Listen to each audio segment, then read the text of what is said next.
Good afternoon. Good afternoon.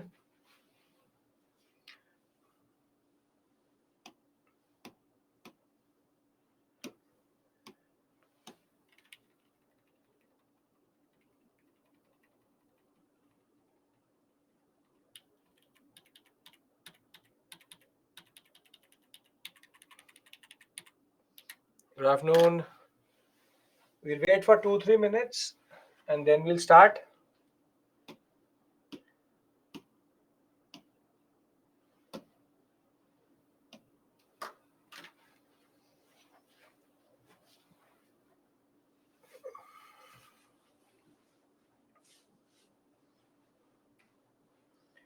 Good afternoon.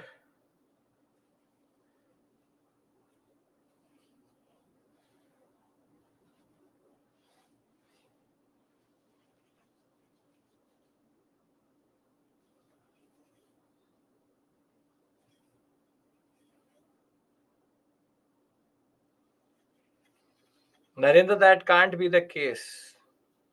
I would have to look at the paper. There would be a question for sure. You would be thinking of it as a art and culture question, but I think there would be a question for sure.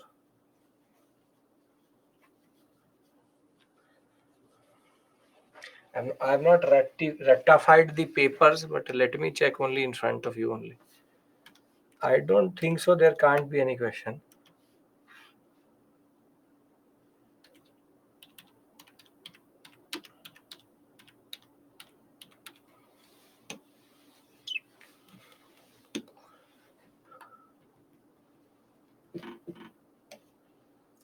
I'm looking at the questions.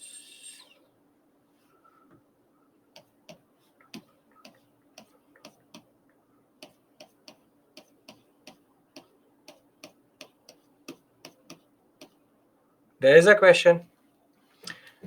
With reference to religious practice in India, Sthanakvasi sect. Sthanakvasi sect belongs to whom? Sthanakvasi belongs to whom? Jain. So this was the question. They put it into art and culture, but it is a history. It's basically a question of ancient. With reference to religious practice in India, Sthanakvasi belongs to Buddhism, Jainism, Vaishnavism, Shaivism. Very easy question. Then you had a question on Buland Darwaza. Then again, with reference to Indian history, who among the following is a future Buddha yet to come and save the world?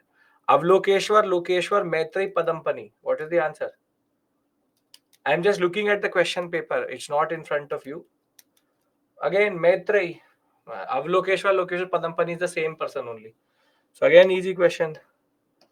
Then there will always be questions. Don't ever think about the fact that there are no questions. There is always questions.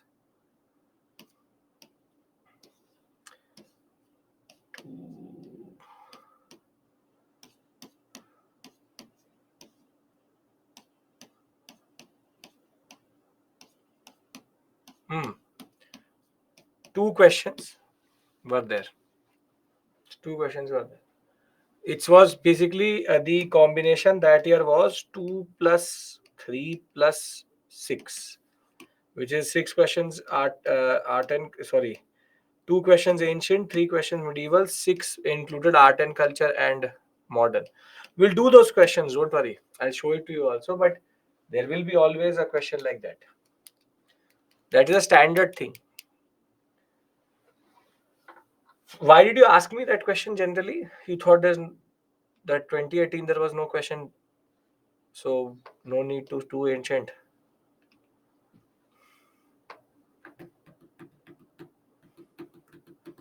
Okay.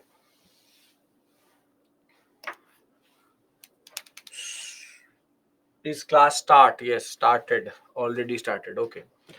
Now we have to go till 5 p.m.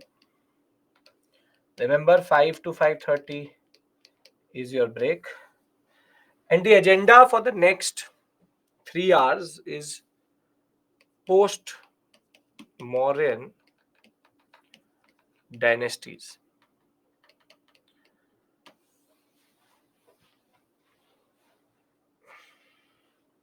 Don't worry about that, Narendra. Doesn't matter. Okay. No issues. So post-modern dynasties, that is most probably that Kushal publication thing. Post-modern dynasties are the dynasties which came after 184 BCE and dominated till 350 CE. This is the basic time period in which we are discussing, or we are actually moving in. We have already discussed Paleolithic, Mesolithic, Neolithic, Indus Valley Civilization, Vedic, Megalithic, Sangam, Maurya, Mahajanpada. So now after Maurya comes our post-Mauryan polities. Now this is an area where there are multiple confusions, multiple dynasties, multiple rulers, and multiple contributors to certain processes. It's a very interesting phase because it's also the period of Varna Samskara or caste formation. We'll discuss that. So what we are going to do first is understand the timeline. Then we will discuss their political history. Again, no unnecessary facts I will tell you about them. Then their specific contribution. Then we will talk about Vikram era. Then Saka era. And then we will go about talking about caste formation and what we call as economy. And very simply, we will discuss the Shungas, Saka, Indo-Greeks, Kushana, Satavahana, and the Sangam. Sangam we've already done. Now we have to discuss Shaka, Kushana, Indo-Greeks. Here I need again your concentration, and more than that, I need your imagination. So if everybody is with me, everybody's here, can we start our discussion? Because the next 1 hour, 1.5 hours is going to be extremely important for us to understand what was happening to India generally. Can we do that? First, I will give you through map based, then I will give you a flow chart, and then thereafter we will discuss each and every topic in that context. Okay, great. So now I need your imagination. Period is 170 BC, not 170, let's take 200 BC. So during this period of 200 BC, there would be two political units in the Indian subcontinent. You would have one, the Mauryas, and the other one would be a West Asian sector. You have the Mauryas, and you would have the Seleucid dynasty. There are two basic political units which are there at this point of time. Both share a basic border, which is the northwestern sector. Now, 184 BCE to 150 BCE, 3-4 things will happen together. And very simply, 184, Brihadrath will be killed by Pushyamitra Shunga.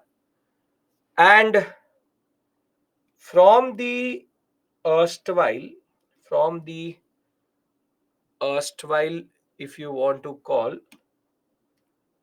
one second, let me make a table to works.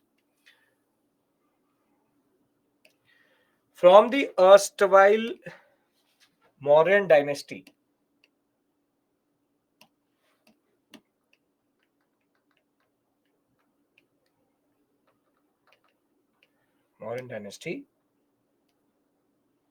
the first political unit will come out,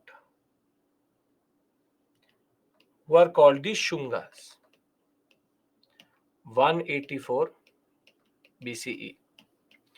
In 184, you will have the Shungas who will start to dominate in the eastern sector, in what used to be the core area and the areas in and around the Chota Nagpur plateau under the Shungas. We already know that the Sangam polities are present here. We can add to them here also.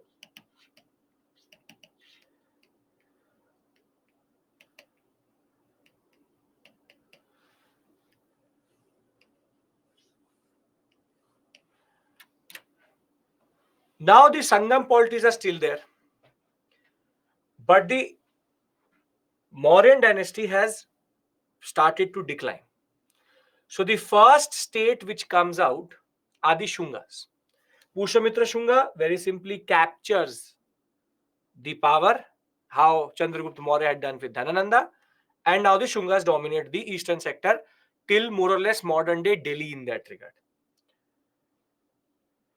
Now there is one more change which happens in the Seleucid sector. In Seleucid dynasty, a person called Diodotus I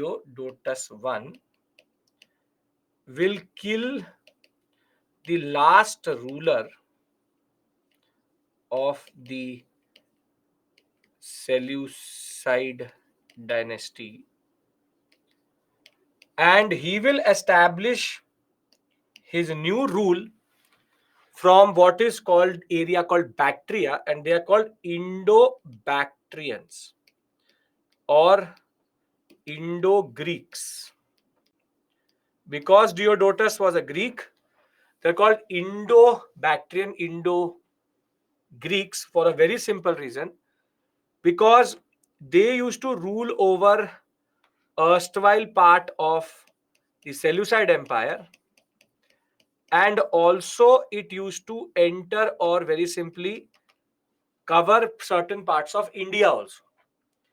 So this is basically the Indo-Greeks, and the Indo-Greeks will emerge around 165 BCE, meaning 20 years after the Shungas were able to capture power.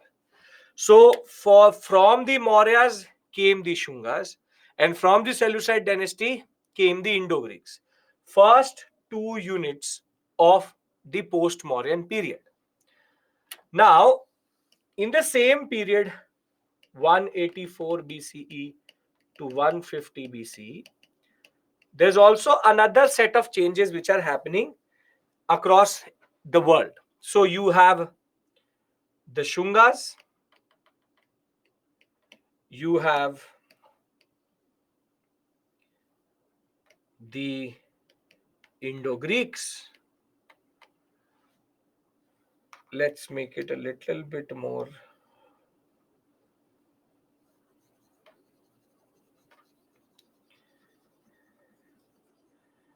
We make it like this.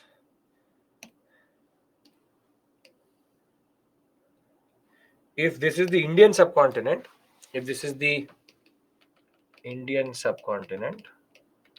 what is going to be in the north of the Indian subcontinent? What is going to be in the north of Indian subcontinent? Indian subcontinent north. China, come on, basic geography, not Russia. You have China, Tibet and China. So you have the Himalayas here,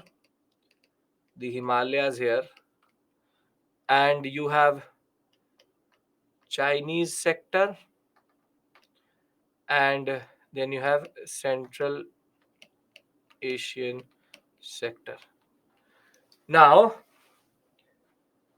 the simple point is that we know that here the Shungas have emerged 184 BC. The Sangam polities already dominate the southern sector, peninsular India, and we also know that near the Hindu Kush, we have the Indo-Greeks. I'll show it through your maps also, but I want you to first imagine it. Because if you will be able to imagine it, you will always remember it. So you have Shungas and you have the Indo-Greeks. Anybody has any issue till this point? 65. No? Okay.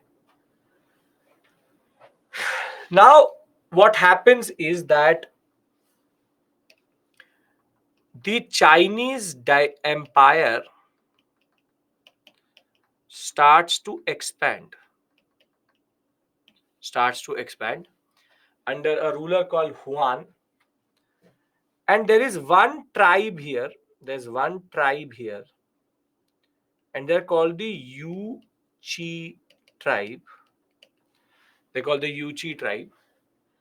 And there's also one more tribe here.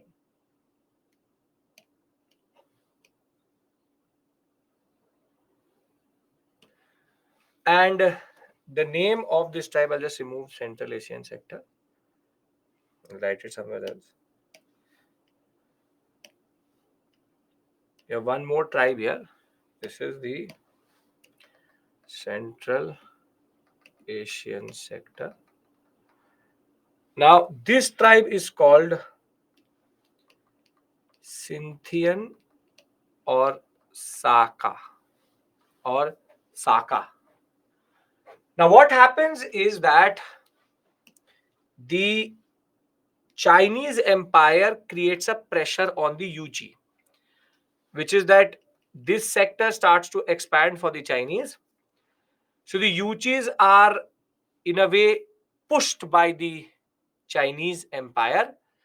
And what the Yuchi will do is they will push on to the Scythian or Saka, what we call as tribe.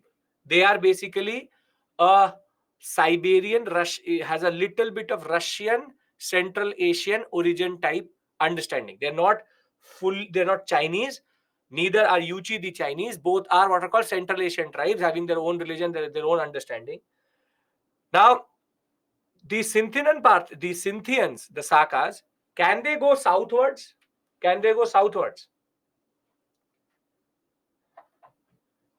No. So what they do is that they very simply move around the Indo-Greeks, enter into modern day Iran and an area called Parthian and Parthian, and they thrust into the Indian subcontinent and become what we call as the Sakas. In the 150 BCE period. Half of it is in modern day Afghanistan, Iran, Iraq. But there are two dynasties which are in India, which are called the Kardamka and the Kshatratas. We'll discuss that. The names I will discuss with you. But basically, North India became extremely unstable. And in place of the Mauryan dynasty, we see the rise of three dynasties together, which are called the Indo-Greeks, Sakas, and the Shungas. Shungas the first, Indo-Greeks the second, and Sakas the third. And the reason why the Sakas are also called Sintho-Parthian, because they are Scythian, they come from the what we call the Jatraks. There's a Sir Darya river in Uzbekistan and Tajikistan border. They came from there. They entered into the Parthian area, so they become Scythian Parthian.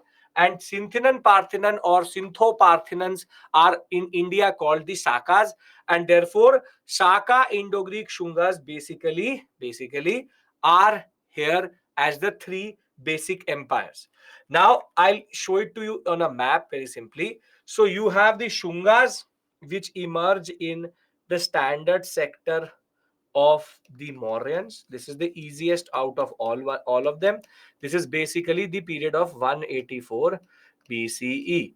However, the Seleucid Empire thereafter will very simply break into from this area. They will rule from Bactria, so they will be called Indo-Bactrians or Indo-Greeks, and the Indo-Greeks will emerge in the period of they will emerge one second. They will emerge in the period of 165 BCE. And what will happen is that in the Chinese sector, once the Chinese dynasty or Chinese empire is going to basically start to expand, it will push the Yuchi out of this area, and the Yuchis will therefore push the Shakas. The Shakas will enter the Parthenon sector, and from the Parthenon sector, they will establish themselves in this sector of India. Very simply, the Saka area. The Saka area. This is the period of. This is the period of 150 BCE. So you have the Shungas, the Indo-Greeks, and the Sakas. The Sakas were somewhere here, but they were pushed to Indian subcontinent because of the movement of the Yuchi. Yuchi, I will tell you very simply, is a very important dynasty for us later, but we will discuss who are the Yuchis later. Simple point is, along with the Sangam polities, this is the political situation of India after the decline of the Mauryans till 150 BCE. Is there any issue? Where is Parthenon? This area is called Parthenon. Anybody, any issue here? Indo-Greeks, Shungas, Shakas. Come on. What is the confusion? What is the confusion? First, Shungas come out of Mauryas itself. The Indo-Greeks come out of the Seleucid Empire. Chronology is even simpler. Shunga, Indo-Greek, Shaka, 184, 165, 150. So what is the issue? They come first, they come second, they come third. And this movement is also happening at that point of time when the Indo-Greeks are rising. So chronology should not be an issue. I will give you the chronology in a separate flowchart itself. Second is Indo-Greeks. 165 will come first. So don't now make me do the BCC thing. 165 will be first and then 150 will be there. So very simply, Shungas are first, then Indo-Greeks, then Shakas. That I will do separately, chronology. The simple point is, do you understand the movement? We started with Maurya, Seleucid, Sangam. We came to Shunga and Indo-Greeks and Indo-Bactrians. And now we have reached to a point where we have three major dynasties in North India, Shunga, Indo-Greek, Shaka, and the Sangam polities, who did not fight with anybody. They remained where they were. They were not fighting with anybody in the north. No one really cared. No one was actually even trying to fight with each other. Are we clear with regards to this map? Because there are two polities which are still left. Everybody has to say yes, then I move forward. Come on. Okay. Now, between the period of 150 BCE to the period of, for example, 10 CE, North India remains the way it does. This is an oversimplification, but for the purpose of our analysis, this is the way we are trying to understand. Can you explain Shunga? Shunga's Pushamitra Shunga was the Senapati of Brihadrat. He kills him and establishes Shunga dynasty. But Shunga dynasty is not able to control the expanse of the Mauryan dynasty, and Mauryan dynasty is now fragmented into three basic polities. You have the Shungas, you have the Indo-Greeks, and you have the Sakas, and you have the Sangam polity. These are the four basic empire units in the Indian subcontinent. This is 184, this is 165, this is 150, and they used to exist previously also. Yuchi are sitting here. Yuchi tribe is sitting here. and Chinese empire is expanding. Chinese empire. Anybody has any issue in this? We've already done this. I'm still just creating the map again. Anybody has any issue here? Did they enter via Baluchistan? Yes, they obviously did enter from that sector only. That used to be called Parthinan. Okay, no issues here. Okay, now in the Deccan sector, just in peninsular sector, there will rise a new Brahmanical dynasty, and they will be called the Satavahanas. The Satavahanas, they will rise in the period of 100 CE, and very simply, they will become the fifth important political structure. They were Brahmins who will usurp power and emerge as important rulers. And very simply, the Satavahanas will complete the basic picture of India by the turn of the BCE to CE. By the turn of the BCE to CE. However, this will not be the way India will remain, because between 10 CE and 200 CE, a very important thing will happen. From whom do they usurp? No. They were local powers, usurp power generally. They were local powers and they usurp power generally. So they're not doing it from 7. They're generally there. So they are able to usurp. You want to say not usurp, I'll use the word consolidate. If that is a better word for you, I'll use that. They consolidate power. That is a better word. Okay. Now what happens is that you have the Shungas, you have the Indo-Greeks, you have the Sakas, you have Satavahana, and you have Chola, Chera, Pandya, which is together nothing but Sangam. Satavahanas came in 100 BCE. 100 BC.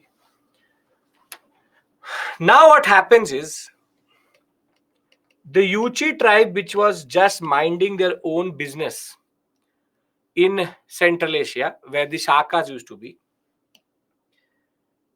were further pressurized by the Chinese Empire, because China was expanding towards its west. And what happens is that the Yuchi tribe had no other option but to come into the Indian subcontinent. But because when they were entering, Indo-Greeks and Shungas had become more or less useless, the Yuchi tribe will usurp and emerge as the biggest player in North India, and the name by which we know the Yuchi tribe in India is called Kushanas. Basically, the Yuchi tribe here is also the Kushanas. The Yuchi tribe here is also the Kushanas. The Kushanas' original name is actually Yuchi. And what the Kushanas actually do, one second, it's for some again, the focus is shifting of the camera. So, very simply, the Kushanas are going to take away power away from the Shungas and the Indo-Greeks. And they will very simply dominate and take this whole sector, and emerge as a single largest power in the place of the Shungas and the Indo-Greeks. So again, repeating myself, now we will only have 1, 2, 3, and 4 political units. Here we had 1, 2, 3, 4, 5 political units, and the Kushanas were waiting in the Central Asian sector. So to just show you a evolution, and then I will discuss a chronological order. Mauryas and Seleucid dynasty is there. That will give way to Shungas and the Indo-Greeks. That will in turn give way to the Shungas, Indo-Greeks, and because of the movement in the Central Asian sector, Yuchi tribe will create, or the Kushanas will create pressure on the Shakas. Shakas will enter into India and tuck between the Shungas and the Indo-Greeks. Thereafter, when the basic polity was more or less stabilizing, Satavahanas will emerge, consolidate power, and emerge in the Deccan sector. And thereafter, by the time the Satavahanas become more or less clear, by 30 CE, the Kushanas will usurp power, and because of the pressure created by the Chinese sector, they will take the erstwhile Indo-Greek and Shunga sector. And in India, Kushanas, Shakas, Satavahanas, and the Sangam polities will exist as the main power till the 3rd century CE. No, river Indus will not act as a barrier here. Not that. Okay, if this makes sense, this basic evolution makes sense to you, then I will give you the chronological order. That is equally important, where you need to understand how they come through and how they are generally. Yes? Come on. Okay.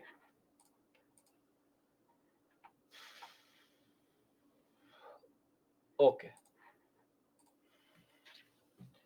So from where Kushanas emerged? Kushanas were already there. They were called the Great Yuchi tribe. They were a Central Asian tribe. They were always there. They were the ones who led to the Shakas to come to India. And they were thereafter in turn also pushed into India. All because of the Chinese consolidation. See, this is the area of the Satavahanas, Sangam Satavahanas. Let me give you a basic understanding. See, north, south. One second. Please pay attention. Period. North, south.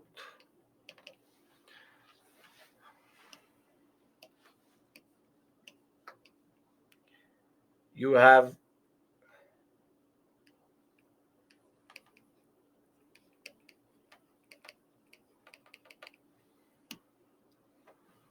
Yuchi is not a Chinese tribe, it's a Central Asian tribe. Why would the Chinese fight the Chinese? They are a non-Chinese Central Asian tribe. North, you have. South, you have Sangam polities. Then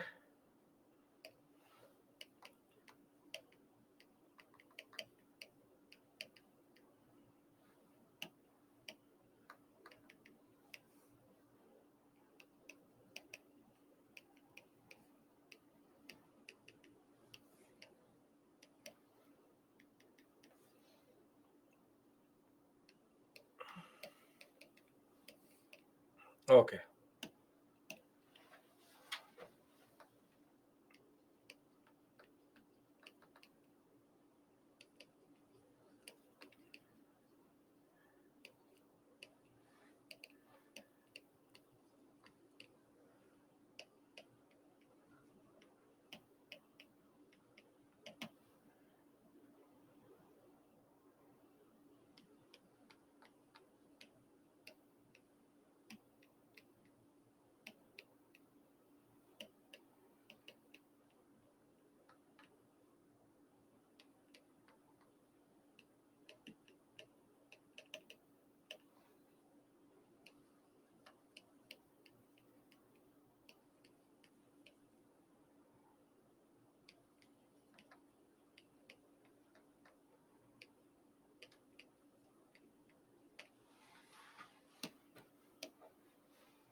Now, does it make sense? Hmm?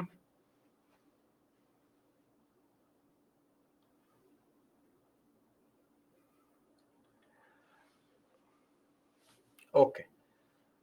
Just to put it in the simplest of orders,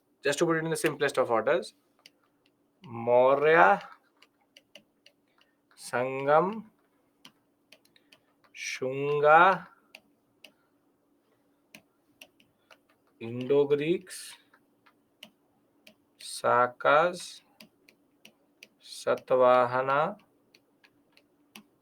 Kushana. Now done. 184, 165, 100, not 100, 150, 130. CE. And Sangam are contemporaries to everyone.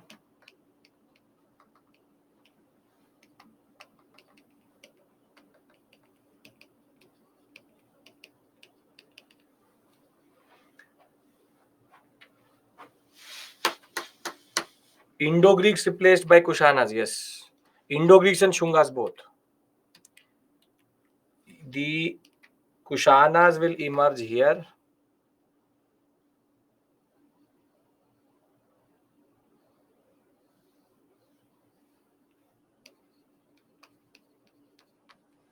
Sakas will still be here.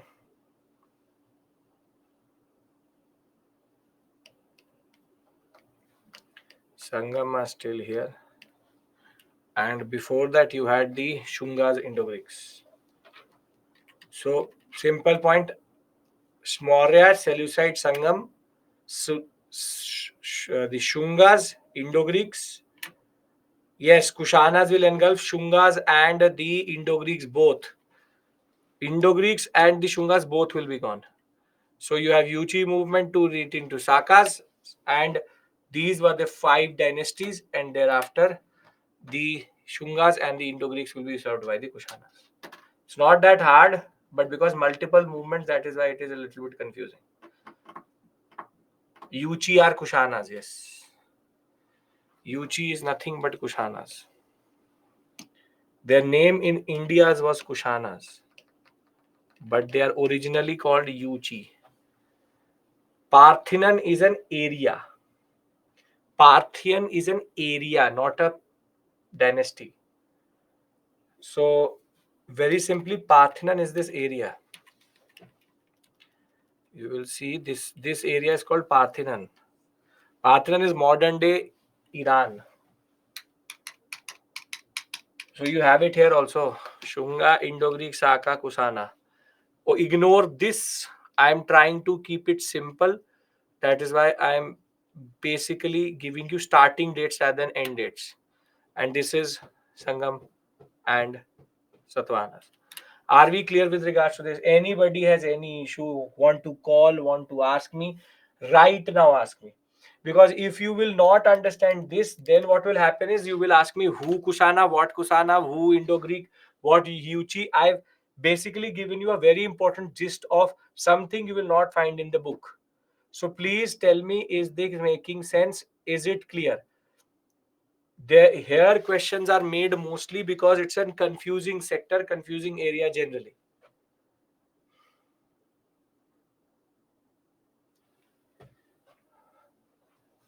Everyone? Okay.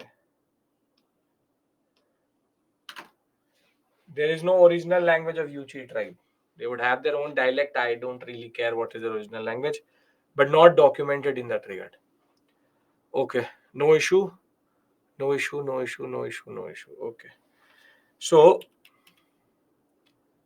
now we can discuss the individual dynasties. So we had to do timeline. We've done that. Now we will move towards the political history and the specific contribution of each of these. Okay. So let's talk about the Shungas.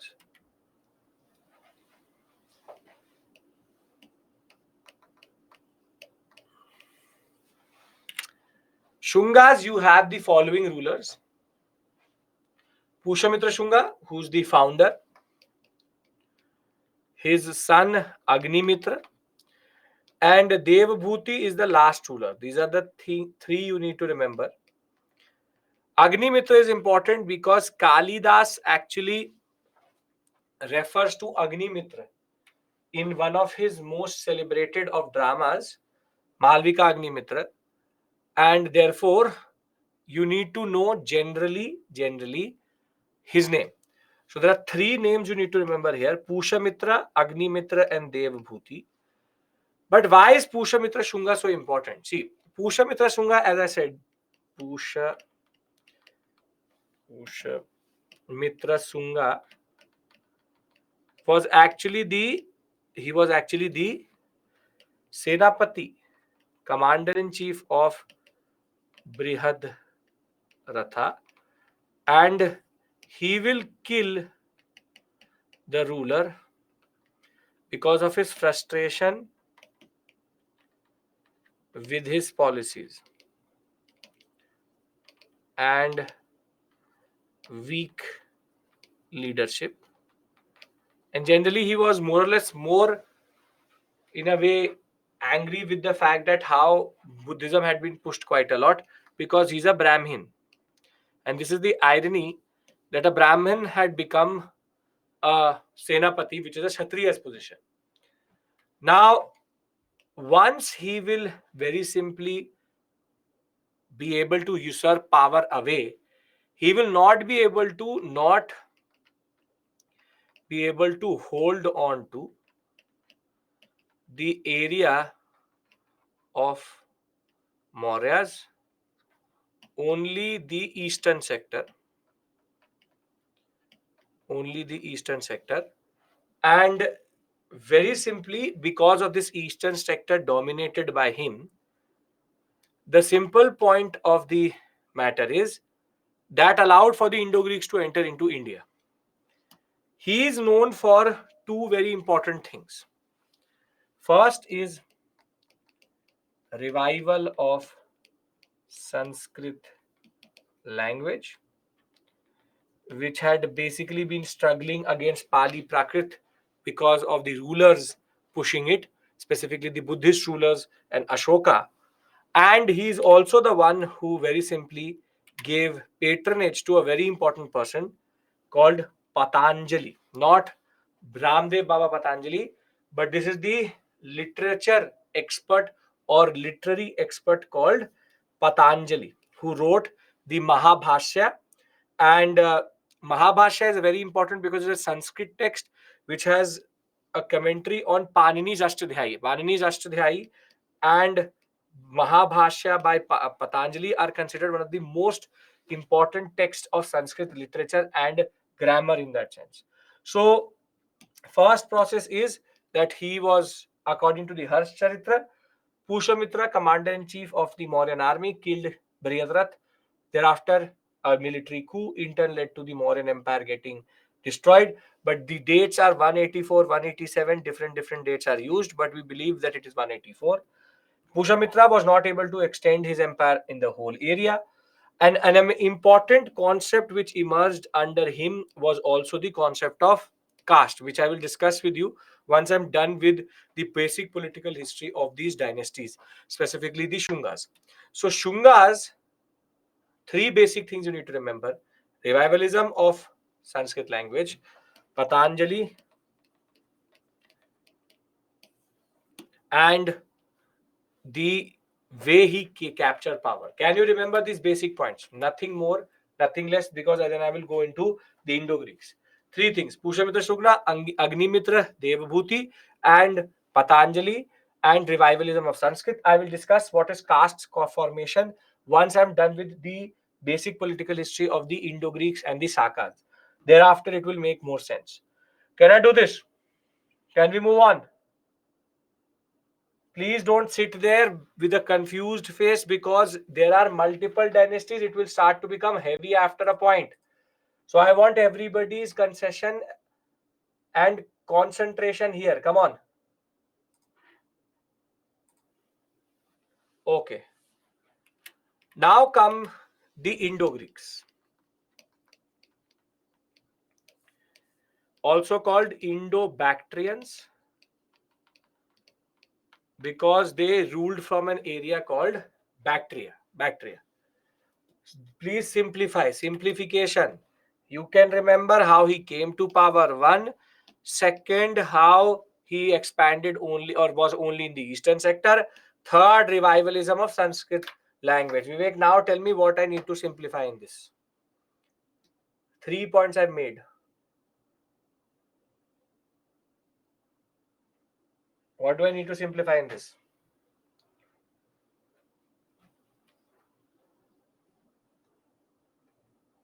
Okay, sir. Very good. Now, Indo-Greeks, Indo-Bactrians. When we talk about Indo-Greeks, Indo-Bactrians, they have two sectors. One is called, have you heard of the mountain range called Hindu Kush?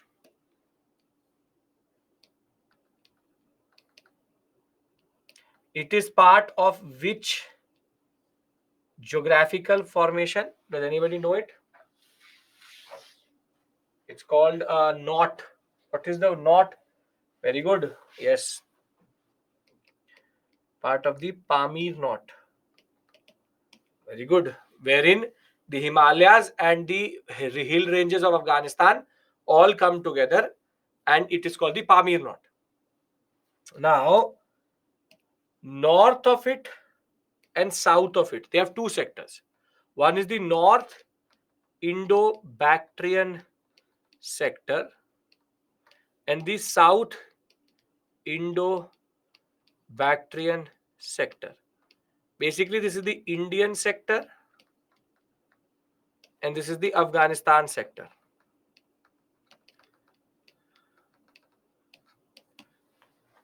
The origin of the Indo-Greeks, as you remember, is very, very clear. It is Diodotus I usurped power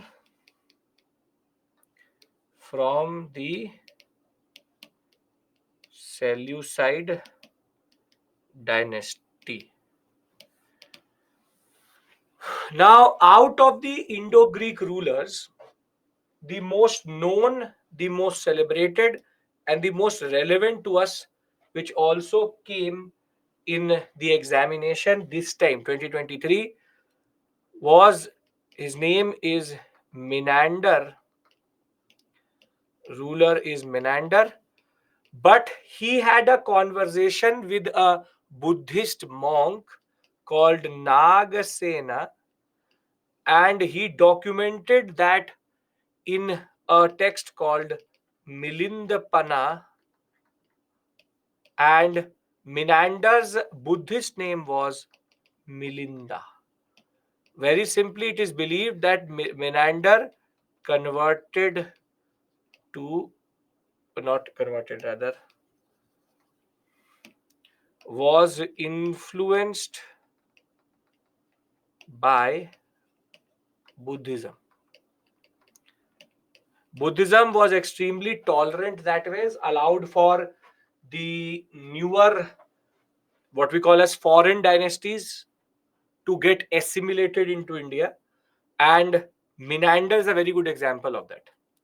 So the first major factual understanding you need to know, most important fact you need to know about the Indo-Greeks, is a person called Menander, also known as Milinda, and his very important conversation with Nagasena, which in turn produces a text called Milindapana, which very simply tells the conversation between Menander and Nagasena.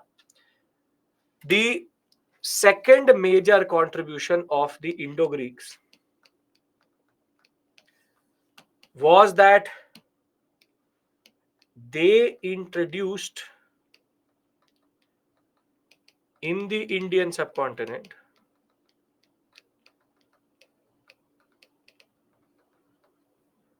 for the first time proper coinage. and those are called the Indo-Greek coins. Circular, same weight, had name of ruler and date, and also had portrait of ruler on obverse with Greek gods on the reverse. Very simply, previously, which type of coin was there in Indian subcontinent? Which type of coin was Indian subcontinent? Very good. Punch marked coins were crude, irregular. There's one more distinction which the Indo-Greeks have, is that they introduced gold coins into the Indian subcontinent. However, they never circulated gold in South Indo-Bactrian sector. What is the difference between introduction and circulation?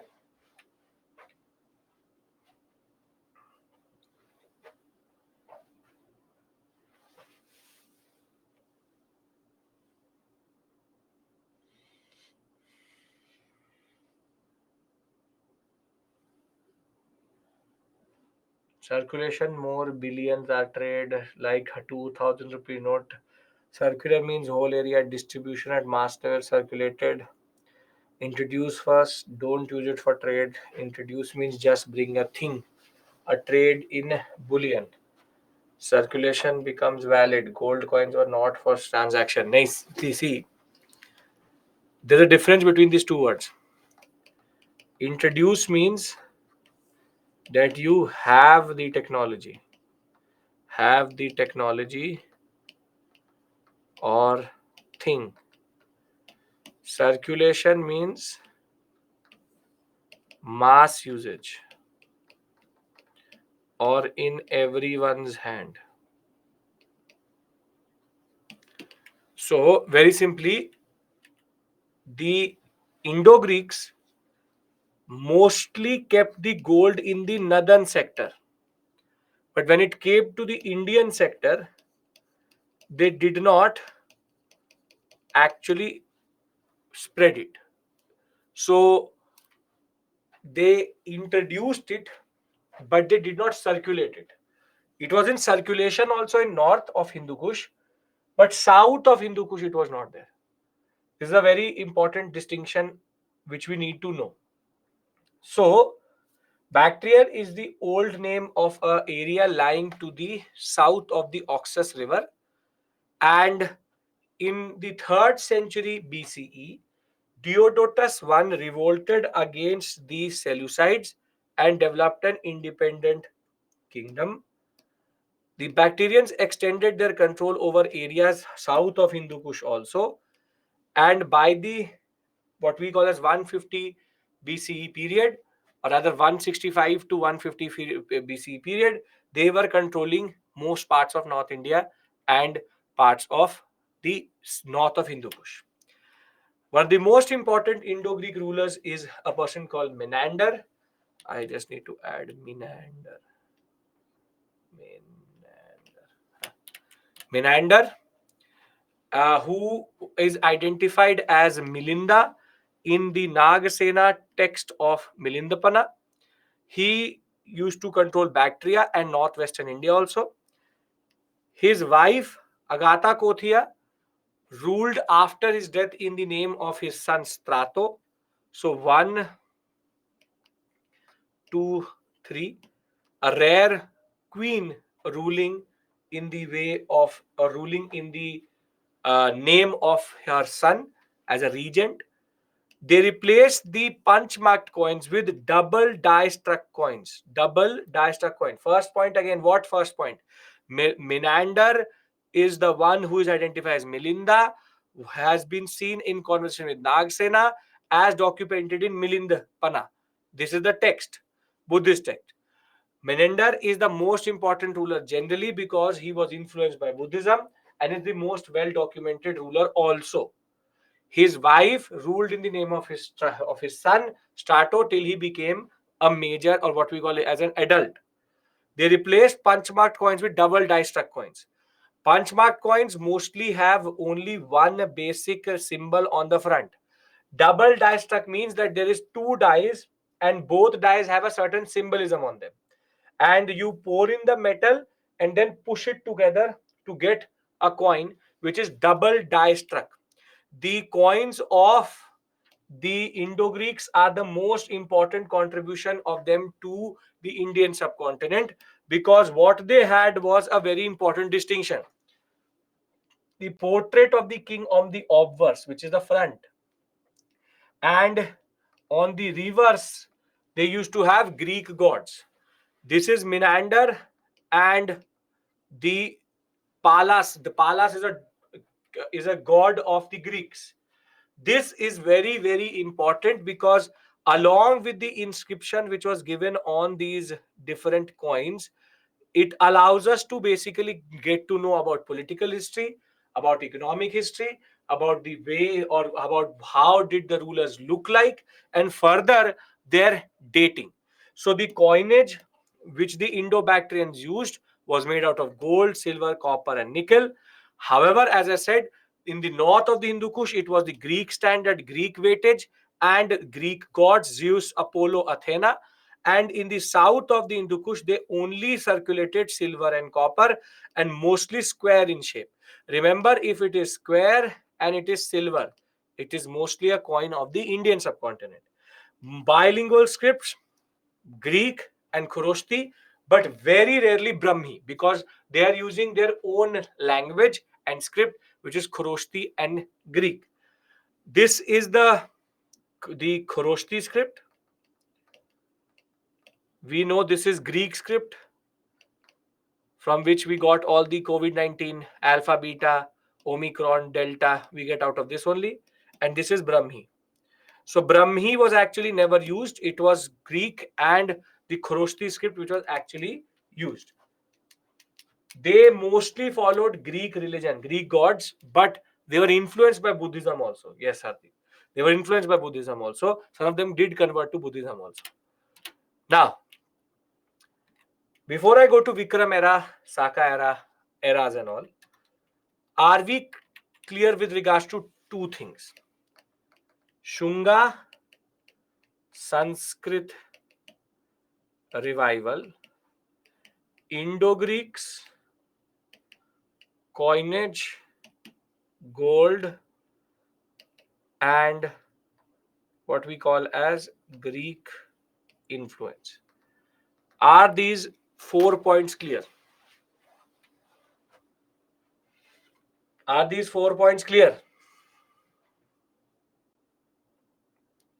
If somebody asks you about Menander, you will be able to answer. If somebody asks you who introduced proper coinage in India, you will be able to answer. If somebody asks you who brought in Greek influence, you will be able to answer. You will also be able to answer who introduced gold coinage in India. You will also be able to tell us that how Sanskrit revivalism is there. You also know the Khoroshti script and what is the difference between Brahmi and Sanskrit. Again, Abhijit, you're asking me the difference between a car and a bike. Brahmi is a script, Sanskrit is a language. Proper coinage, whom? Proper coinage, Indo-Greeks. Indo-Greeks are the ones who bring in proper coinage in India. Sanskrit revivalism means revival of Sanskrit language. Revivalism of Sanskrit language is Sanskrit now starts to get royal patronage. Yes, no circulation, introduction. I said introduced gold coinage. Second point very simply tells you that in the north of Hindu Kush, you have the gold coins which have Greek standard, Greek weightage. South has a different weightage also. different standard also, which is the quality of gold, quality of silver, and also shape. So shape is also different, type is also different, metal is also different. Zeus, Athena, Apollo are Greek gods. I hope you know these things, which is Zeus, Athena, Apollo. These are the Greek gods. Zeus is the god of thunder. Athena is the god of war and wisdom. This and that. The same way we have gods, they have gods. Yes. Are these points clear? Why no circulation? You tell me, Shushmita. Would you circulate a very, very important precious metal in the sector which is the furthest away from you? It's a basic economic logic. You will always circulate it in your core area, which is the Bactrian area. Why would you circulate it into the Hindu Kush, south of Hindu Kush, which is away from your main center itself? Please, a lot of you are sitting there not saying anything. You have to be, please, more vocal. Yes, no, something, have to say something. Because it is going to become more and more heavier. I am now going to go into Vikram and Shaka era. Please have to pay attention. Okay, all clear. Now, in the first class, I told you something, which is that time is a man-made concept. I hope you remember that. Now, just to repeat for the people who were not there or did watch just a recording of it, simple point is that there is no natural indicator, there is no Akashvani, there is no announcement which happens which says that today is 27th of August or it is the 15th, it is 3/8. No, nothing like that. So time is a man-made concept. So if there is a consensus, you and me can also start a calendar. We all follow what is called the Gregorian calendar, which is this AD, BC, BC, CE concept. However, you and me can start our own calendar if we want. For example, I want to argue that today's 01 Abhishek era or Abhishek calendar.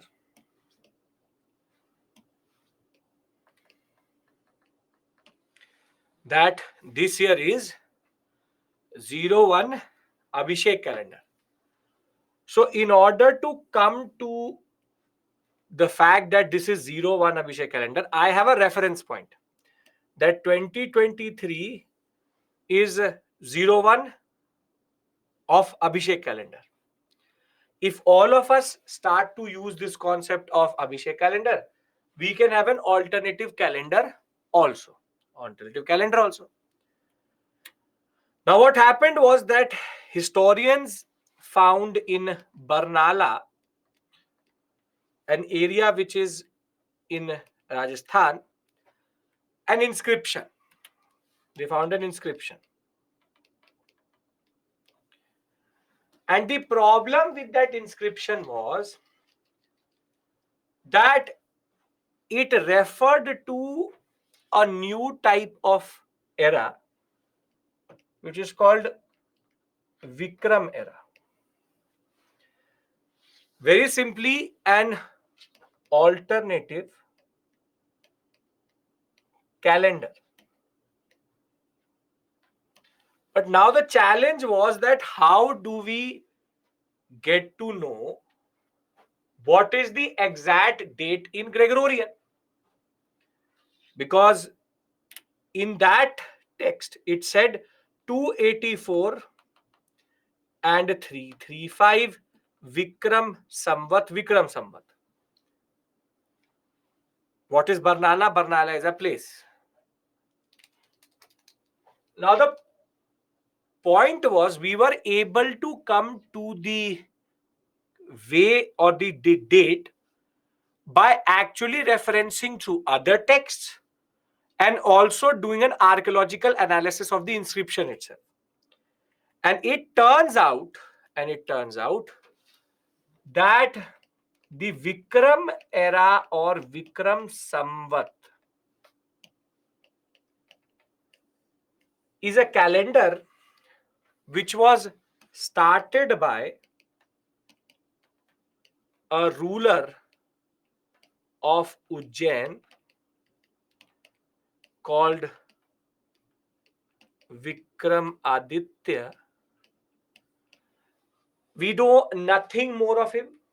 We have stories of that Vikram Betal stories basically based on Vikramaditya only, but those are not real stories but actually epics in that regard. But we know nothing more of Vikram or Vikramaditya. We just know that he used to rule over Ujjain, and we believe that he defeated the Sakas when they were entering this sector in 56 BCE, and when he emerged victorious to celebrate his victory,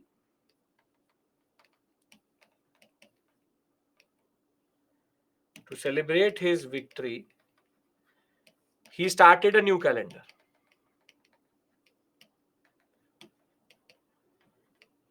So the concept of Vikram or Vikram era is that it is based on the legendary king.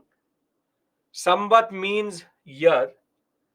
King Vikramaditya of Ujjain started Vikram Sambat when he defeated the Shakas in the 56 BCE period, and very simply 57 BCE is one Vikram.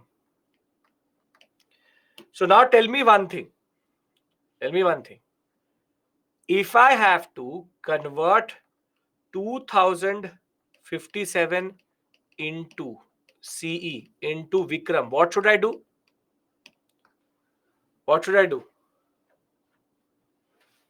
Very good. Subtract 57.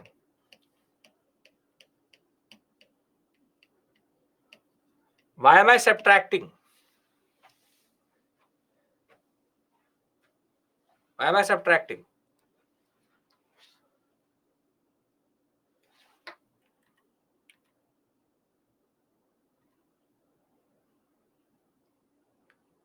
No, it's not subtracting. It's addition. That is, Ardeep is right. That is Saka. Add. That is why I went with your logic, but I realized add 57. See, why? You have to look at it like this. 0, 2057. If your reference point is in BCE, you would have to add, right? This is not a CSAT question. Understand this. If your reference point is in BCE, in order to convert Vikram era into Gregorian, you would have to add 57. So one of you said the other way around. Simple point is 284 Vikram was actually 227 AD. So very simply, you have to add to become Vikram. So if I have to very simply come to the conclusion, I add, because I have to come till 0. Because my reference point is in BC, I have to add. So there are two types of things which can be asked out of Vikram era. Nobody is asking you a numerical, that's a separate issue altogether. They can ask you who started the Vikram calendar. What is the answer to that question? Who started the Vikram calendar?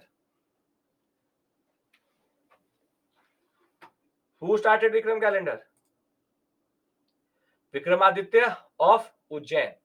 Why did he start the Vikram calendar?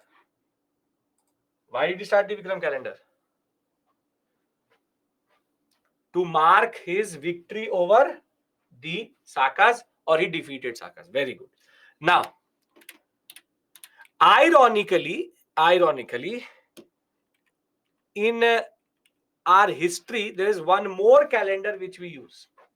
There's one more calendar which we use, which is the official national calendar of India, which is called the Saka calendar.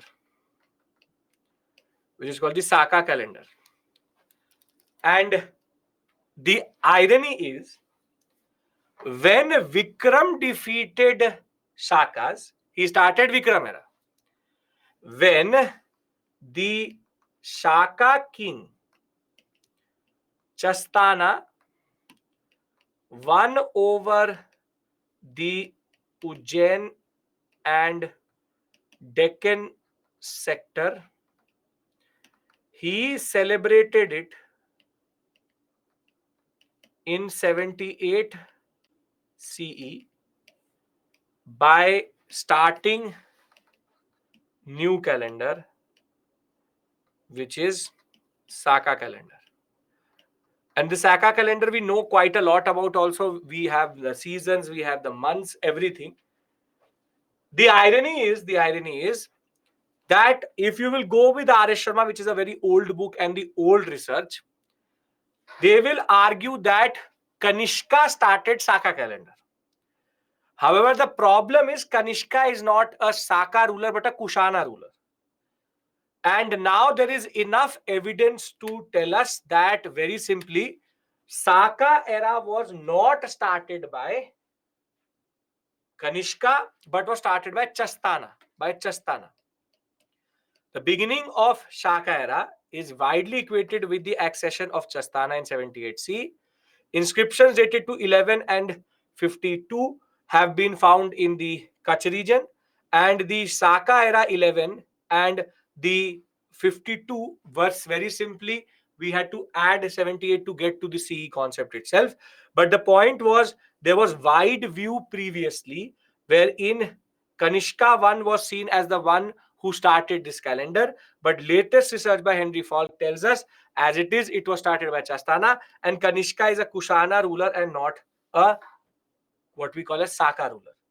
But why am I discussing eras with you? Because now, basically, in your larger understanding, in India we have three calendars: Gregorian calendar, Vikram calendar, we have Saka calendar, and we have one more which I will discuss with you, which is called Gupta era or Gupta calendar. This is the one which we follow today, which is 27/08/2023. Vikram is 57 BCE as the starting point. This is 78 CE. This is 316 CE, which I will discuss with you later. But why is this important? Because Saka calendar is actually our national calendar. So anytime you will see any notification, in one side it will say 27/08/2023, any government notification. But on the other side, it will give us the Saka year. How do you come to Saka? To make 2023 CE into Saka, what do I need to do? Very good. I need to subtract 78. Why? Because on the number line, I was 57. So I added. Now I'm forward 78. So I subtract to come to 0. So very simply, it will become how much? 1945. 1945 Saka year. So this is, see, nobody is asking you to convert either way, but I'm just telling you the origin. Vikramaditya of Ujjain, Chastana of the Saka dynasty. Chastana defeated whom? That is not Vikramaditya, but some local ruler in that regard. See, it's like a back and forth. Chastana was the king of the Sakas who was fighting to enter into the Indian subcontinent. It's a back and forth, wherein Vikramaditya of Ujjain won. He stopped the entry of the Sakas. See, Sakas very simply were trying to establish themselves in the Ujjain sector. Vikramaditya of Ujjain stopped it. So, very simply, he started his own calendar. But when after the death of Vikramaditya, they were able to dominate. We don't know which ruler they defeated, but it is said that once he won over this sector, he started his own calendar called the Saka calendar. So for you, for your art and culture concept, Gregorian, Vikram, Saka, Gupta. Anybody has any issue here? Saka, see, Saka, Abhijit, is a way of saying that we don't want to follow a Christian thing or a colonial thing. The British introduced to us the Gregorian calendar, and we tend to use Vikram. Vikram is mostly used for Hindu rituals. Saka is mostly used for national calendar concepts, right?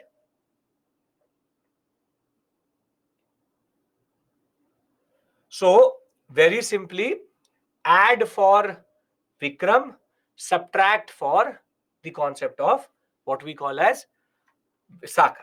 Done, everybody. It's the basics of how you are placed on the number line. So there are two things which you need to know. If this is clear, then I'll give you a break, because I think if I start to go into the political history of Sakas, it will become a little bit heavy. Shushmita, it's not addition, it's about from which you want to convert. If you want to convert CE into Vikram, you add. And if you want to convert Vikram into CE, then obviously it is addition and subtraction. It's about which side you see it. So we take it from the point where we are. So 57, we add when we are in the concept of Vikram, subtract when it is in the concept of Saka. Simple, right? If all this is clear, then I'll come to their political history after the break. Is this clear? Come on.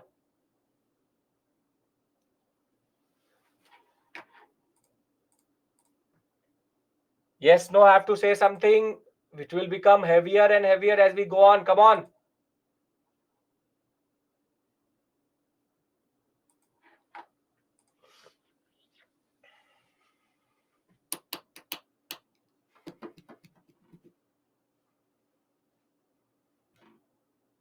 Can I take a break?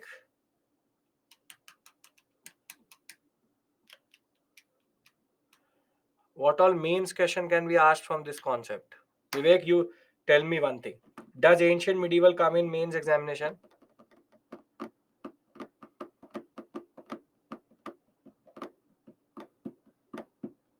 Ancient medieval comes in mains examination. So firstly, that question is wrong and irrelevant. But you can basically get a simple question. Who started and what is the reason? Nobody is asking you a numerical.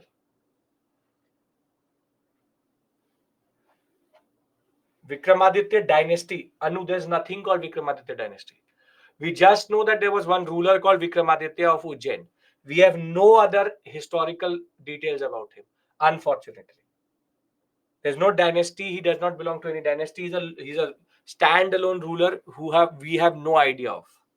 We know about him through the different what you call as stories of Vikram Betal, but we have nothing else about him. We just know that he ruled over Ujjain. Was he part of any dynasty? What was his basic area? We have no idea. Yes? Okay. So we take a break here. And I hope till this point everybody is with me. We've discussed the evolution of the Indian subcontinent via the maps. We've discussed over and above that the three. So we've discussed this. Shungas is done. Then Indo-Greeks is done. Sakas is done. Saka political history I have to discuss with you. In between, I've discussed the concept of what we call as Saka era and Vikram era. So we started here with political history we are doing. Vikram and Saka era done. Yes. So Maurya, Seleucid, Shunga, Indo-Greeks, Sakas. I'm now going to discuss political history after the break. Then we'll go into the Kushanas, Satavahanas. But once we do take the political history of the Sakas, I will discuss caste formation with you, which is going to be important. So let's take a break here. Vikram Arjuna and Vikramaditya are different, yes. Okay, Saka. So we come back at what is this? 3:26. 12:27. We come back at 3:40, 3:40, 45. You want 10 minutes, 15 minutes?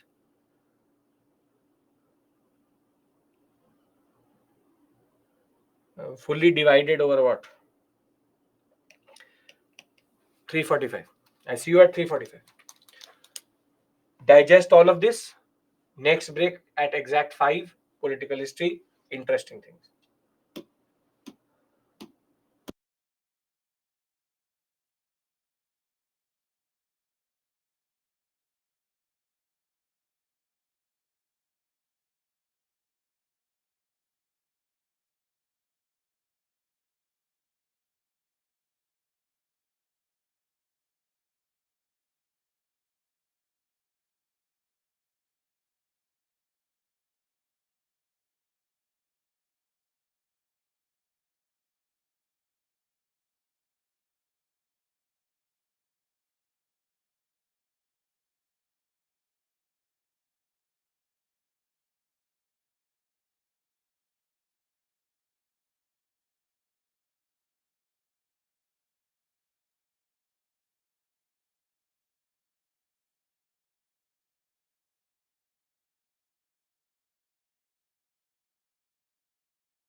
Welcome back.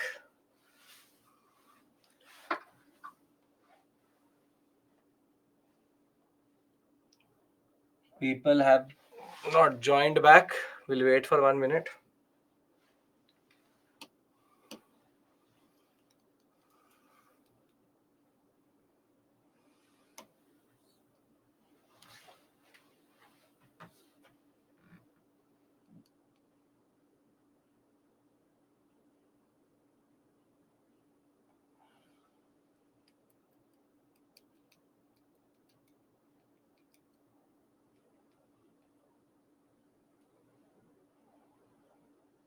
Yushmita, I can't do that. The annotations once generated, I don't have control over that.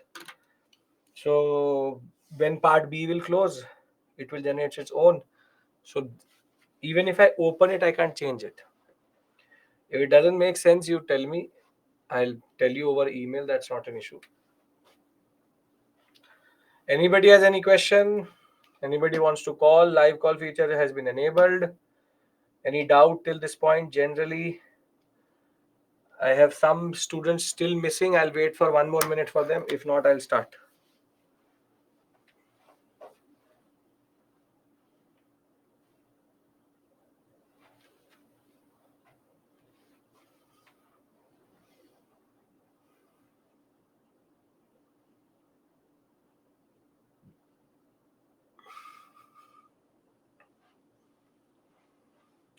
Because Ashoka knew what to write on what edict, and no other ruler in the history of India has generally used edict to send his message.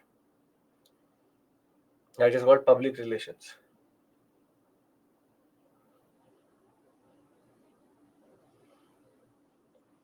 Hardeep, that I will discuss with you when I discuss art and culture. But what subject are you struggling with? Answer writing, you're saying, give me some answer writing tips. Which subject? Which paper are you getting low marks in answer writing?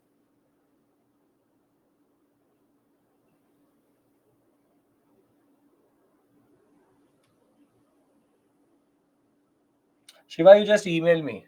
abhishek.mishra19@byju's.com. I'll send you the details. Economics, meaning GS paper 3. GS paper 3, you are struggling. Tell me GS papers. Because answer writing happens according to GS papers, right? So GS paper 3, because every GS paper has a different purpose altogether.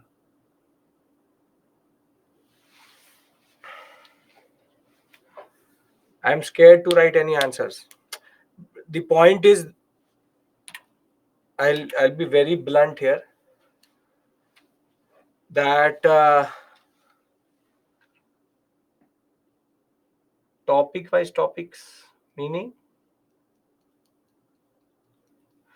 see, there's a very standard thing. Answer writing, which we will discuss when we will do art and culture. Answer writing is firstly subjective, and the only way to master it is practice. There's no other way. If you write slowly, practice. If you make a lot of grammatical mistakes, practice. If you are not going to practice, then there is no magic potion, there is no shortcut to increasing your speed, your grammar, and your answer writing ability. So you write a bad answer, you write a good answer, write something. Because writing is an process of very simply putting your thoughts down. Most of you don't know how to answer between 150 to 250 words. Because what you do is that you try to write a school type answer, which is, or you've never written answers, you try to write everything. You want to show to the examiner that I know everything. But the point is, you have to be very specific. What the examiner is asking you, you have to write that only. Now, each and every paper has a separate purpose, a separate way of writing. For example, GS paper 1, you have, for example, history. History is mostly historical context, specific answer, conclusion. Geography is a little bit difficult because it is technical and you need to write it down in the right way and in the right process itself.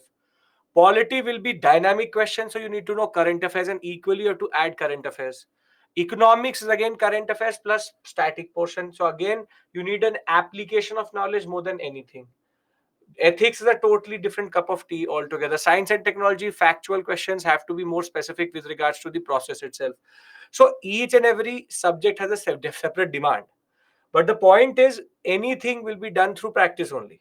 Only if you will practice, then only you will learn to write answers better.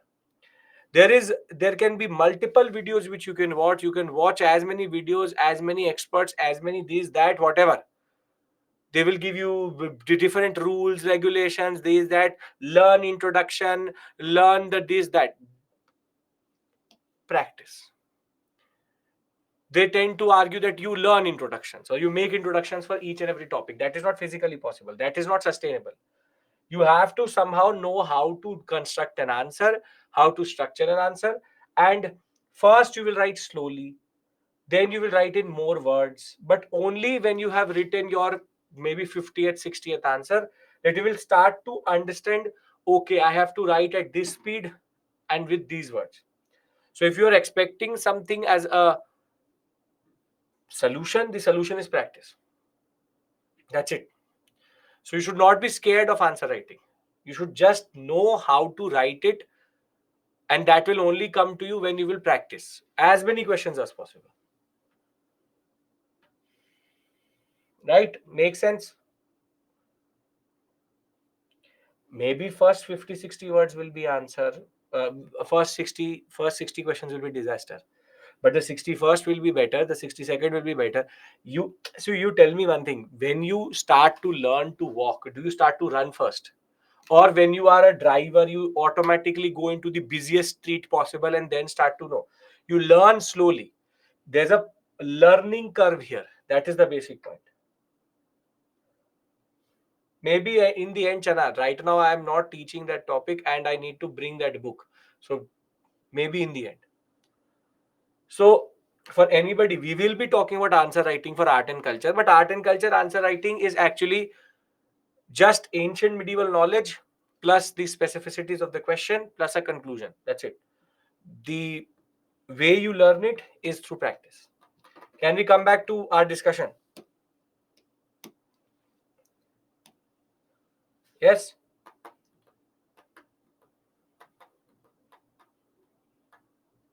The same is true for prelims also. The more questions you practice, the better you become.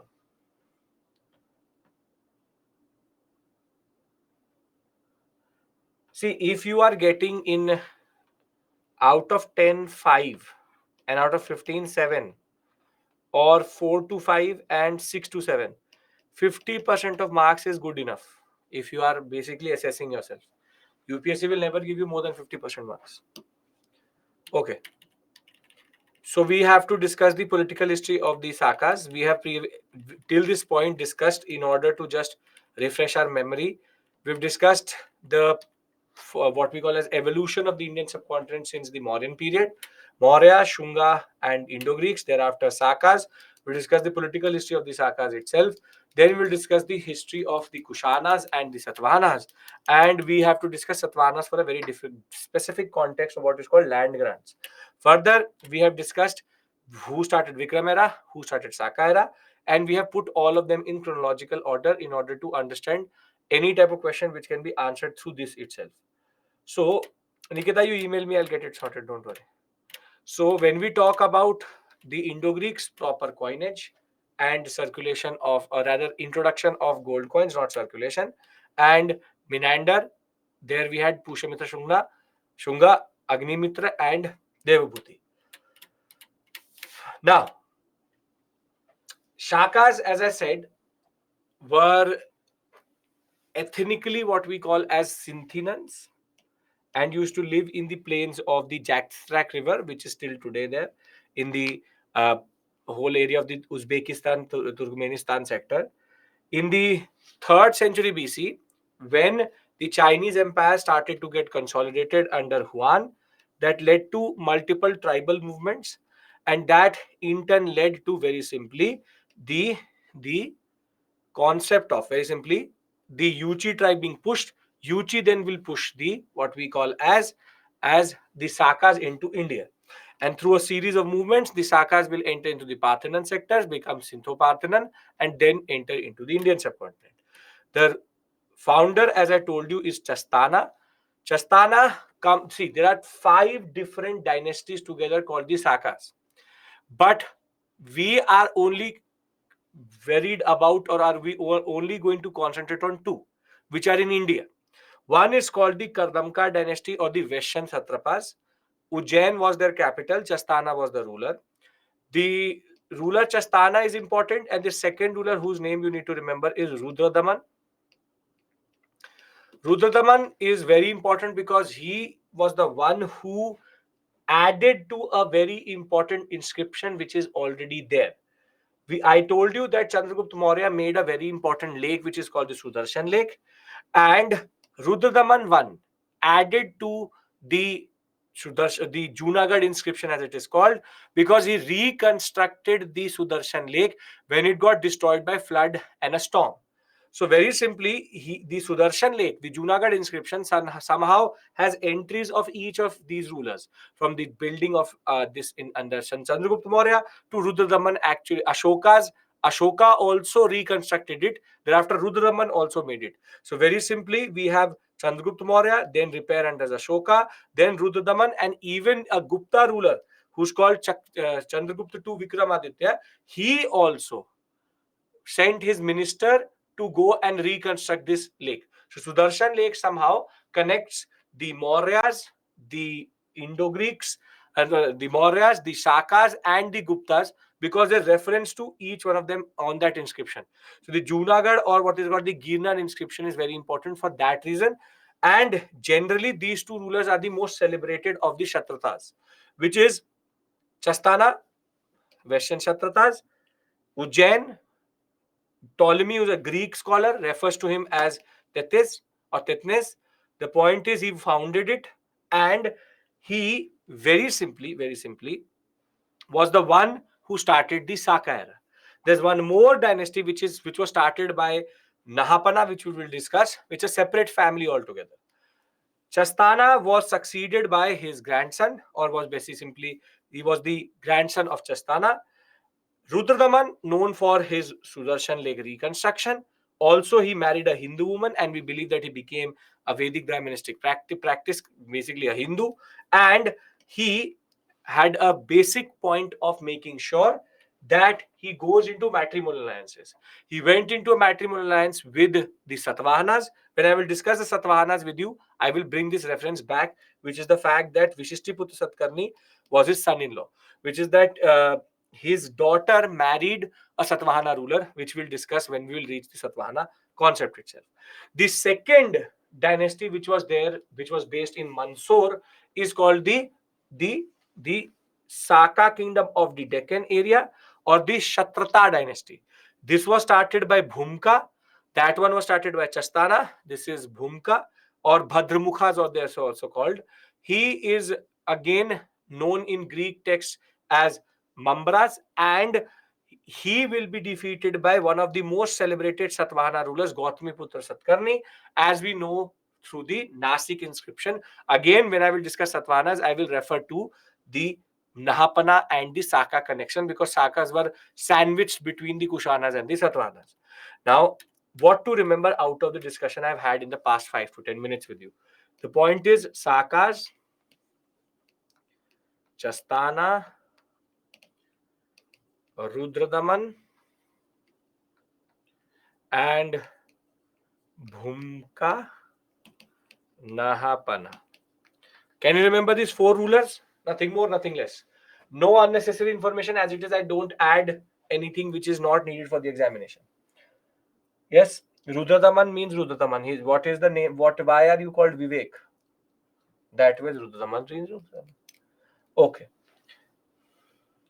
This is not chronological. This is one. This is the second. This is one family or one dynasty. and this is the second dynasty. Now, before I go to the trade angle and into the aspects related to, see, now we have discussed Shungas, we've discussed the Indo-Greeks, we've discussed the Sakas. Now we need to discuss the Satavahanas, Kushanas, and we also have to discuss economy and society. Society means caste formation. Now, in the history of the Indian subcontinent, if somebody asks you which is the highest point of trade or external trade in India, the answer will be post-Mauryan period.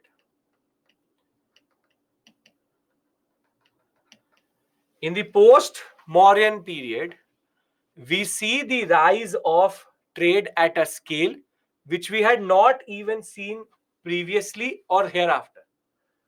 The simple point is, all of these dynasties allowed for India to get connected to the world in such a way that we were trading with China, with Southeast Asia, with Egypt, with Africa, and with Sri Lanka.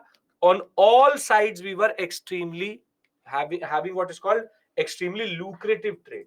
This is a very, very interesting thing, because the more India got fragmented into political units, the more, very simply, it got integrated into the world economy. And this is something as a very important distinction. You see, extraordinary maritime trade developed with China, Iran, Southeast Asia. But the most important source of money was the Roman Empire. We believe that Macedonia and Roman Empire, they literally were bleeding gold and silver to India because of the spices which they wanted. So we have reference to trade with China through Ptolemy's geography, which talks about how there were certain things which China was importing from India, but silk and what we call as bond China, which is the porcelain utensils, were imported from China into India itself. We also have references to Africa, wherein several Indian commodities were reaching Egypt and Abyssinia or Ethiopia. With Southeast Asia, we know that Swarna Bhumi or Swarna Deepa, we have literary references how Southeast Asia was also very intricately connected, and India was sending cloth, spices, and different type of textiles itself. But the most important trade, which was the single-handed reason for maritime expansion and prosperity, was the Indo-Roman trade. We believe that close to 550 million sequitri, this is the currency of the Romans, which is sequitris. This is a very big amount. Literal drain of bullion, gold and silver from Europe to India. The fact was from muslin cloth, which is very fine cloth, to calicos, which is standard cotton cloth, to spices, to pearls, everything. And the reason is that Roman coins have been found all across India, as interior as the northeast and even North India, which was coming through from into the Sangam polities, but then flowing through the Indian economy itself. So we have found number of hoards of Roman coins in India, which is a very, very important indicator of the relationship between India and Rome at this point of time, or the Roman Empire. Now, before again, as I go into the Kushana dynasty, I want to discuss something extremely important with you, which is caste formation. Now, before I do that, just to show you, there were multiple trade routes. They don't have to learn this. This is maritime trade route. And there are land routes which connected India. And these are the routes which got connected into the Uttar Path and the Dakshin Path, which allowed for internal and external trade to boom like anything.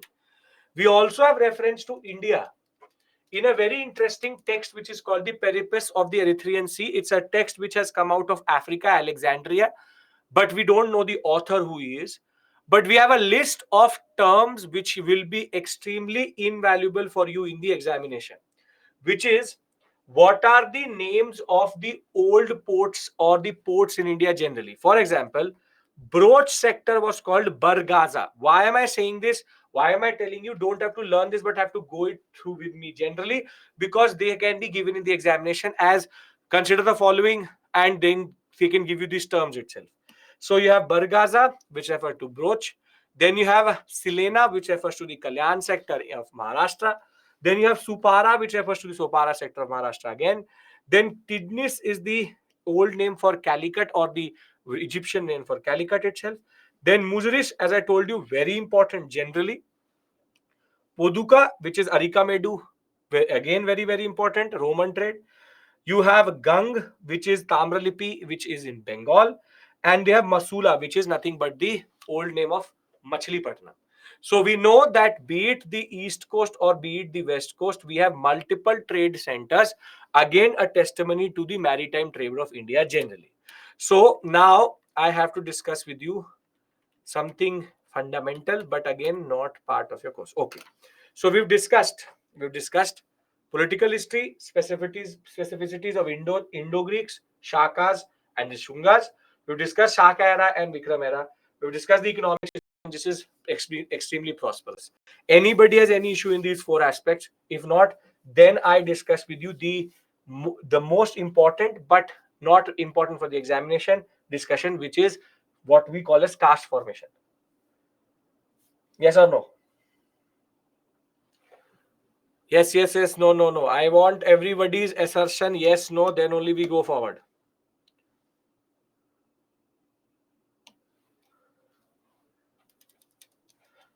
Okay, now.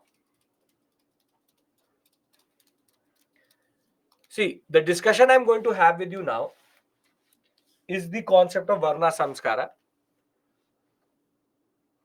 Whilst it would be relevant generally, but for the purpose of the examination, it is of no purpose because it's a subjective area, conceptual area.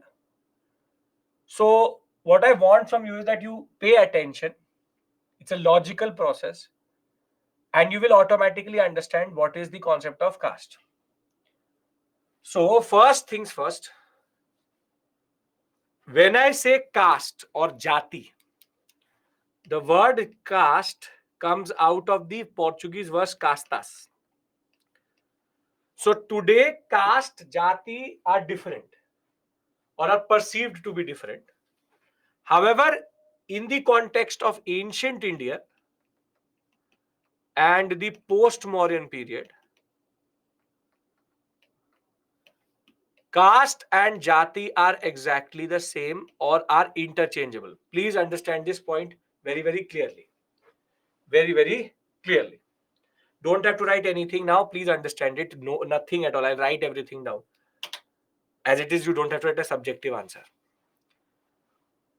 So, what I am telling you in no way pertains to caste today, because what caste is today is basically a product of how the British meddled with this system or crystallized this system. I am discussing with you how early caste formation or jati formation happened. So anything which I'm discussing with you here has no relevance in the contemporary context because this is the earliest evidence of Varna Samskara, which we call as jati formation or caste formation. So do not try to bring in modern day parallels because there is no connection in these two things. Now, in order to understand what is called Varna Samskara or caste formation, or what we call as caste jati formation, you need to understand the system now. Please pay attention and you will automatically understand. So we have the Varna system. We have the Varna system. Brahmin, Kshatriya, Vaishya, Shudra. Now a very important characteristic of the Varna system was that these are compartmentalized categories, which is that they are internally homogeneous, and there is endogamy and no scope for exogamy. What do you mean by endogamy? Endogamy means that they marry within themselves.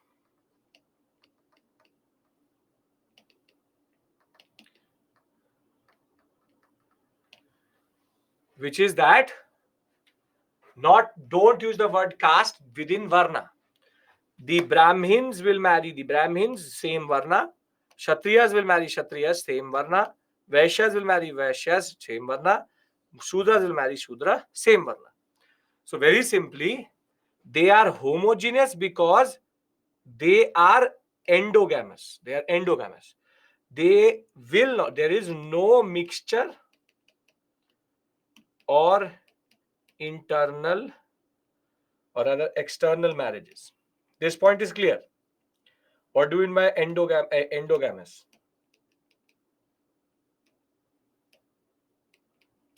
Okay. No external marriages. Okay, very good. Now this will be the case till the Mauryan period.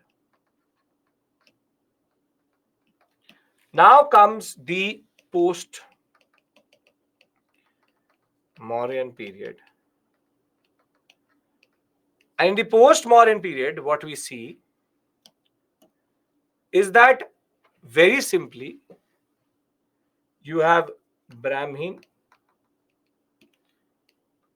Kshatriya,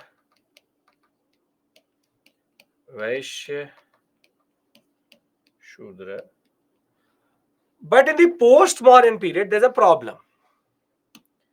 The problem is that there's a new set of population which has entered the Indian subcontinent, which has entered the Indian subcontinent. The Indo-Greeks, the Sakas, the Kushanas, all have entered the Indian subcontinent.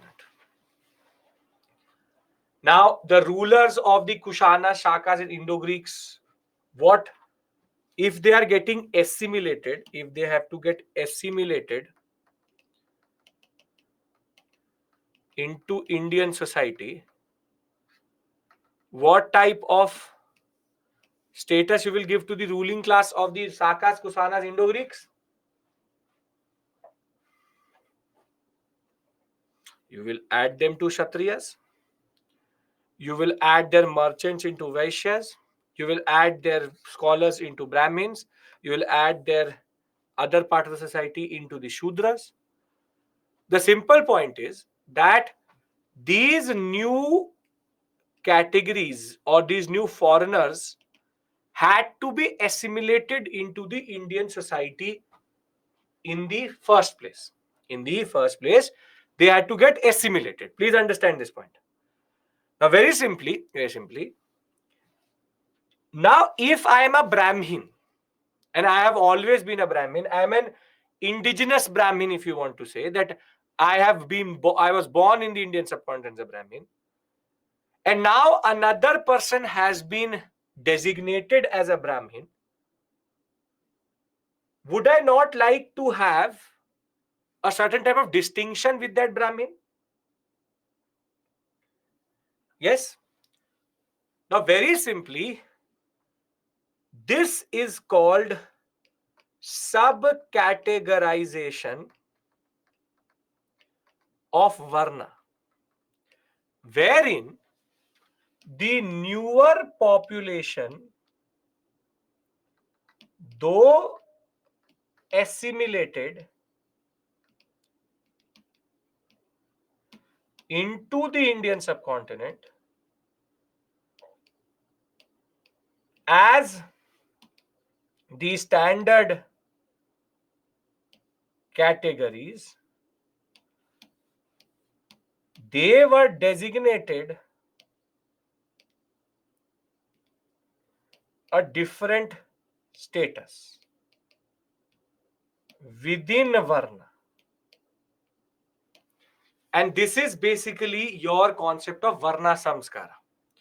That I am an A Brahmin, he is a B Brahmin. Both are Brahmins. Varna is the same. But our jati, our caste is different. Basically, the word jati is the first word which comes through. Portuguese call it caste, so we will use it separately.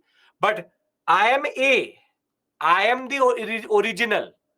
He is the new one. So I am A Brahmin, he is a B Brahmin. My jati is different. I am the Kshatriya, he is also Kshatriya, but he's a Indo-Greek Kshatriya. So he's a different type of Kshatriya. Very simply, this is called sub-categorization. That within the same Varma, there's no supremacy. Please understand this point. There's no concept of supremacy. There is no concept like that. Because these processes will happen in such a way that it will become very messy. You will see. I'm telling you the first process. You will see there's one more process which will start to happen. Please understand this point. I say that the first process is integration. Does this integration make sense? Because you have to integrate all these different new types of what we call as foreign population. You integrate them into the same process, into the same categories, but we integrate them as a separate identity within the same category. So I am a Brahmin, but I am a different type of a Brahmin. So there is a designation of a separate identity within the same Varna. This is called sub-categorization. Is this making sense? Because it's the first integration and sub-categorization. Now you will see there will be even more churn. Is this point clear? Is this point clear? Okay. Now, Brahmin, Kshatriya, Vaishya, Shudra. There is new population assimilated and integrated. Now tell me one thing. If today I go and say to Donald Trump that you are a Brahmin, does it really matter to him that you are a Kshatriya? Does it really matter to him? No. For him, it's a random bird.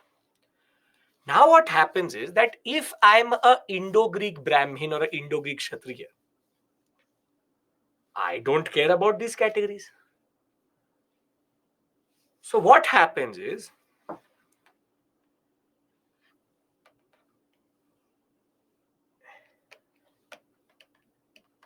exogamous marriages become common with assimilated population, which is intermixing. Now this again will lead to further subcategorization. What do you call a Brahmin father, Brahmin mother? A child is a Brahmin. But if Kshatriya Brahmin, Kshatriya Vaishya, Shudra Brahmin, Shudra Vaishya, the point is once they start to intermix with each other, then what do you call them? Or what designation do you give them? So what you do is that you further subcategorize.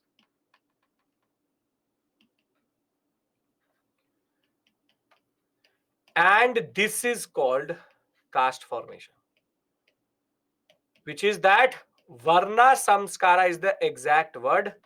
Varna Samskara is the process of proliferation of Varna identity. Two processes are at play. One is assimilation.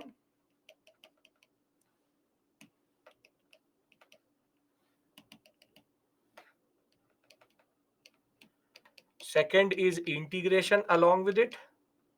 And third is intermixing. these will in turn lead to further Varna identity formation. Does this make sense? If this makes sense, I'll give you a very simple example of this and you will automatically understand it. I'll give you a more logical example and you will understand it better. Is this making sense?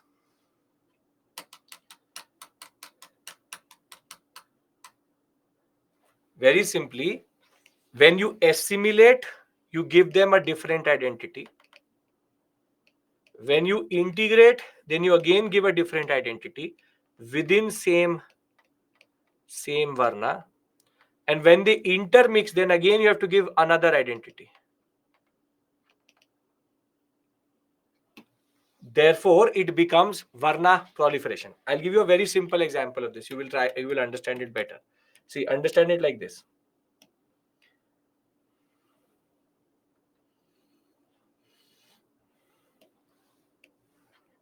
There is a pitcher of water. There's a pitcher of water. It is divided into 4 compartments. Divided into 4 compartments. This compartment is Brahmin. This is Kshatriya. This is Vaishya. This is Shudra. These are watertight compartments. And there is some amount of water which is there.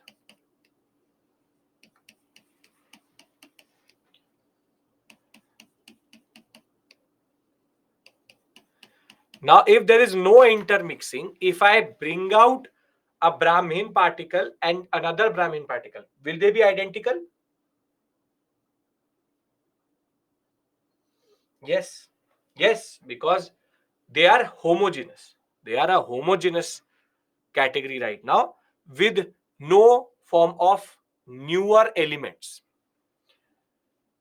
Now, very simply, in the post-Mauryan period,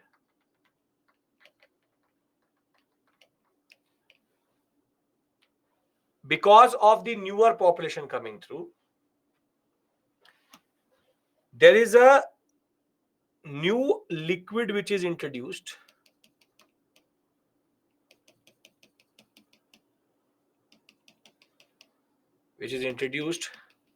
into this pitcher, and now there is certain type of circulation within them.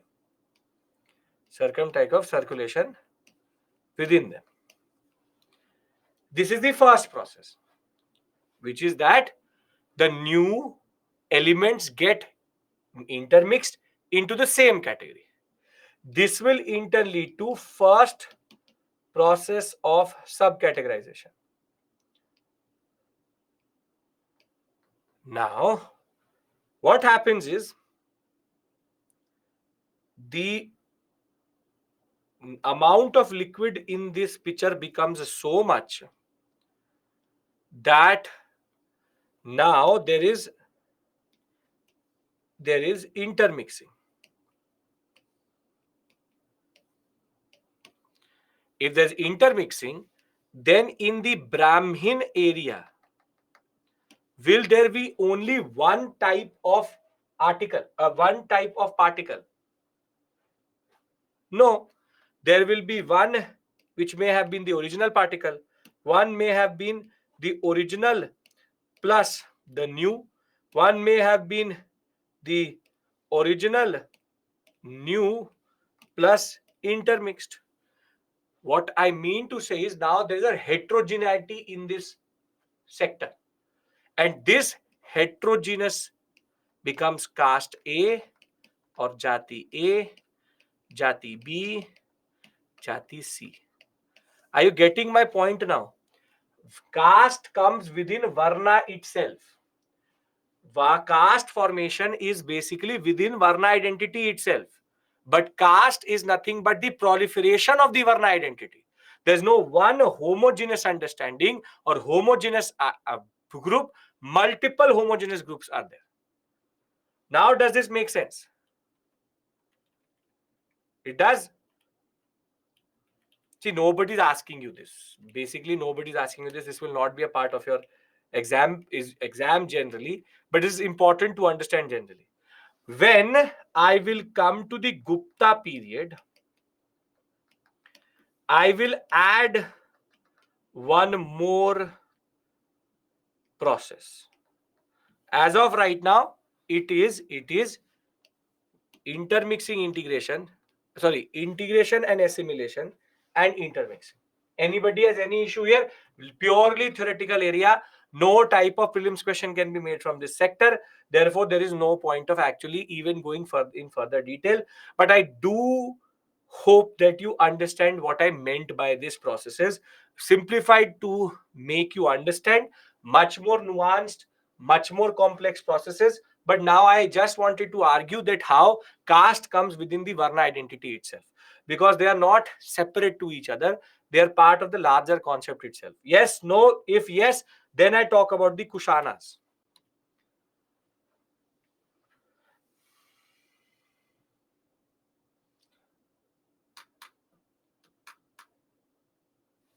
Subcaste can also be there.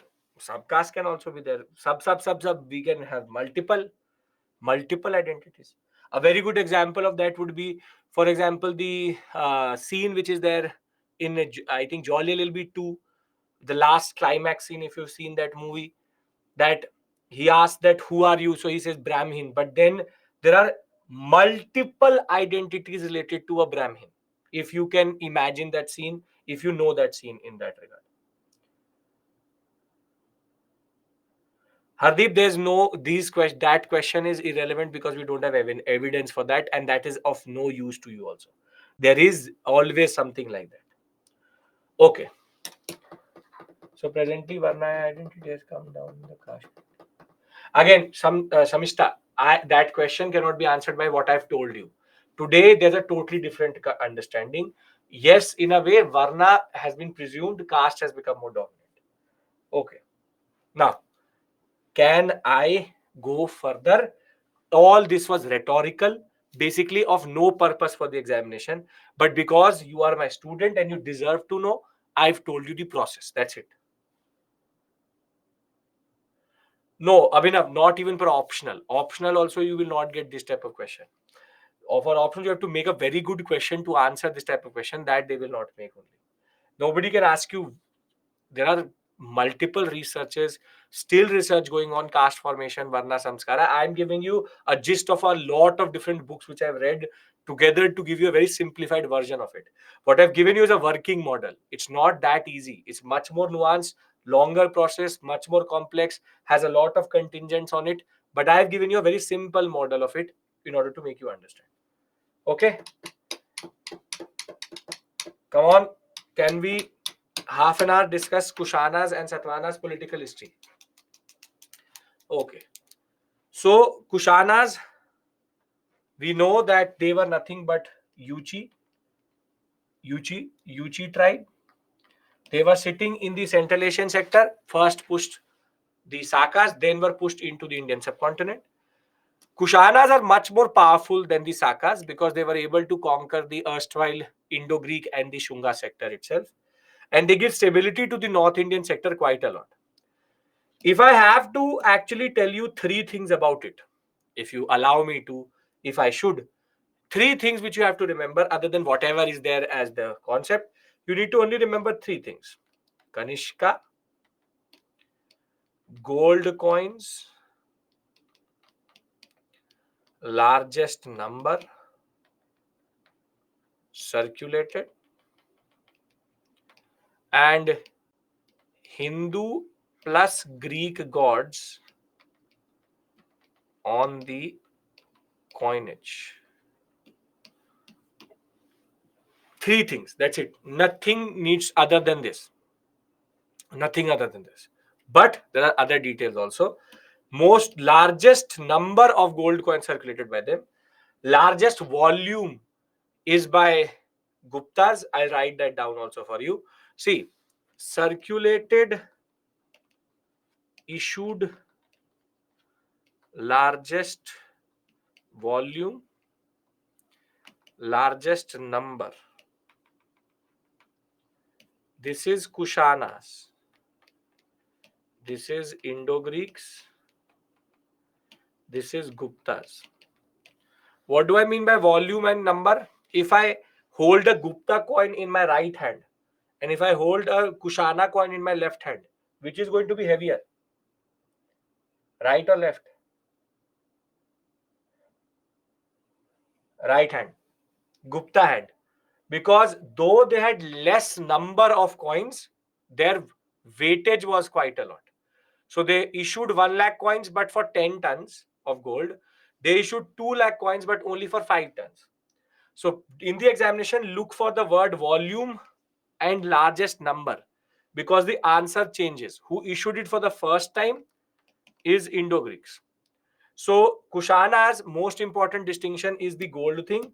Other than that, most celebrated king Kanishka, who is a very important patron of what we call as art and culture.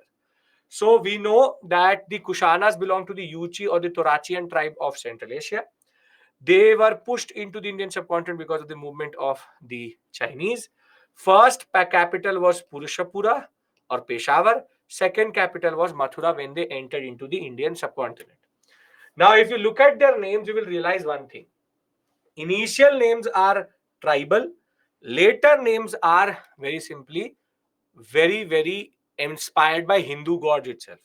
First is Kujula edifice, then Vima Taktu, then Vima edifice. But now you see, Kanishka, Huvishka, Vasudeva. Vasudeva is the name of whom? Is the name of which god? Very good. Vishnu. So very simply, there is a gradational movement if you see. This is called the process of assimilation. They start with their tribal antecedents, but they start to become more and more integrated into the Indian subcontinent, and therefore their names start to change in the way they start to basically take up Hindu names or what we call as Hindu god names. So, Khujla Khadifis is the founder of this dynasty. Thereafter, Vima Khadifis, he is the one who issued the gold coins, and his coins actually were now containing images of Shiva, Nandi, Trishul, and he also had a title of Maheshwar on it, which means that now the Shiva concept is coming through, which I will discuss with you after the break, which is the concept of Bhagavatism, which I will discuss. Thereafter, you have Kanishka, greatest ruler of all, issued gold and copper coins, very rare silver coins, but with Greek and Indian gods. He had the images of Buddha, Sakya Buddha, which is Tibetan Buddha, and he assumed two types of titles, Kaisar and Devaputra, which tells us that he has both Greek and Hindu names or Hindu influence. And Kanishka embraced Mahayanic Buddhism, and we know that the fourth Buddhist council happened under him. The simple point is that he was the one who allowed Buddhism to go into Hinayana and Mahayana, because he gave importance to both Vasumitra and Ashwaghosha, who was the vice president and who was the president itself. So very simply, Kanishka is considered the most important ruler of the Kushanas because of his power, of his grandeur, of his wealth, and his adoption of both Buddhist, Hindu, and Greek, all three influences together, which we will see in the Mathura School of Architecture when we will discuss in art and culture the concept of the schools of architecture or the schools of art in that sense. Can't answer the Gupta coins concept. As I said, largest number of coins were issued by the Kushanas. Largest volume of gold coins were issued by the Guptas. Volume is the weightage. Coin number is number of coins. You can have 2 lakh coins but made out of 5-ton gold, and you can have 1 lakh coins made out of 10-ton golds. It's about how heavy the coin is. That is the concept here. Thereafter, he wrote a lot of text. That is why his art and culture contribution is very important. When we talk about art and culture contribution, please pay attention. This you have to remember is very, very important, which is that he wrote the earliest dramas in the Indian subcontinent, which is the Shauriputra Prakashana and the Sudarna Nandana, first and second. Then he also wrote poems, the Buddha Charita, the Vajrasuchi, and the Gandhi Shotra. A very important personality he actually patronized was Charak, the author of the Charak Samhita, which is the encyclopedia of Indian medicine itself, which is Ayurveda. He built different viharas and Buddhist complex at Peshawar, and even stupas were made during his period. Controlled the Silk Route, first to issue gold coins at a large scale, and even put in money for large scale irrigation works in Pakistan, Afghanistan, and Central Asian sector. Because he controlled a very long track, he is controlling this whole sector very simply. That allows him to have control over the Silk Route also, and in Indian subcontinent also have a control over the basic understanding and the basic areas in that regard. Thereafter, when we talk about Kanishka's administration, we don't know too much about it, because we believe that they used to divide the empire into kshatratas or governors. But thereafter, was it actually centralized? Was it actually decentralized? It was more decentralized than actually centralized, which we will discuss once we come from the break itself. Thereafter, the most important discussion we have after this is about the Satavahanas. So, Kanishka, largest coins, Hindu gods, along with Buddhism and Greek. Kushanas, this is the thing which you need to remember about Kushanas generally. Can you remember it? You can see, I am giving you no unnecessary information other than what is necessary. That is it. Nothing like I'm going to go into his micro history discussing each and everything which he did. No, I really don't care about that. Neither will UPSC care about it. Even if UPSC cares about it, it is not worth going into the micro history of Kanishka or any of the other rulers. Wherever we need to do that, we will do it. So are we all on the same page with regards to the political history? Once I've done the political history of the Satavahanas, I'll give you a break. Don't worry about that, because I have to discuss a very important process which the Satavahanas will introduce in the Indian subcontinent after the break, which is called land grant systems or land grant concept. Are we clear with regards to the political history of Kushanas, Indo-Greeks, Shungas, and Shakas? Okay, very good. Now, the Satavahanas have a very important distinction, which is that they are Brahmins, which is the other Brahmin dynasty. Which is the other Brahmin dynasty? Very good, the Shungas. So the Satavahanas are Brahmins. They allowed for Brahmin and Vedic Brahminism to revive itself against Buddhism. But even more than that, Satavahanas have a very interesting concept. They are perceived to be matrilineal, but they basically aren't. For the purpose of the examination, if they say, the examiner says matrilineal, it is right, but basically they aren't. What they do is that they respect their mothers by taking mother's name as prefix. Very simply, they are not matrilineal in the sense that it's not that their mother side follows succession. It's just that they take their mother's name to honor them. For example, see, every Satvana ruler has a, after Shimukha, has a certain type of name chronology or name sequence. They are called, for example, Raja Gautami Putra Shri Satkarni, Vishisti Putra Shri Pullami, Gautami Putra Shri Yan Satkarni, Madhari Putra Swami Sakasena, Vashishti Putra Chandrapana Satkarni, Harti Putra Gautami Putra. What this means is, very simply, they are writing Gautami Putra Satkarni. Basically, the son of Gautami Satkarni, son of Gautami Putra Satkarni. So in a way, they honor their mother by putting their name in front of their name generally. Nothing more. It's not matrilineality, but because the examiner, or in some books it is written matrilineal, we go with it. But it is not matrilineality, because matrilineality would mean that mother side succession would happen. No, still father, father, son, father, son, father, son is becoming. Just that they take their mother's name. This is called infix or prefix of mother name in front of the ruler's name.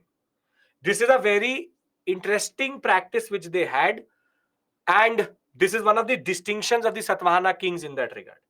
So in the mother side succession means that the mother's family would dictate who's the next ruler rather than fathers, which would mean that the son, once the son and daughter get married, son goes to the mother's house. That doesn't happen, right? The woman has to go to the man's side rather than the other way around. Matrilineality is the other way around, which is that the mother's side matters. Your mother, my mother, everybody's mother came from her family to your family or my family. If the other way around happened, it would then become matrilineality. This is called patrilineality. Making sense? What is matrilineal? What is what we call as matrilineal and patrilineal? Hardeep? Okay. So in the post-Mauryan period, Satavahanas united and ruled over Maharashtra, Karnataka, Telangana, Andhra Pradesh. And the Matsya Puran tells us about a very long genealogy of rulers. But we believe they are the only matrilineal dynasty. Not technically, but for purpose of examination.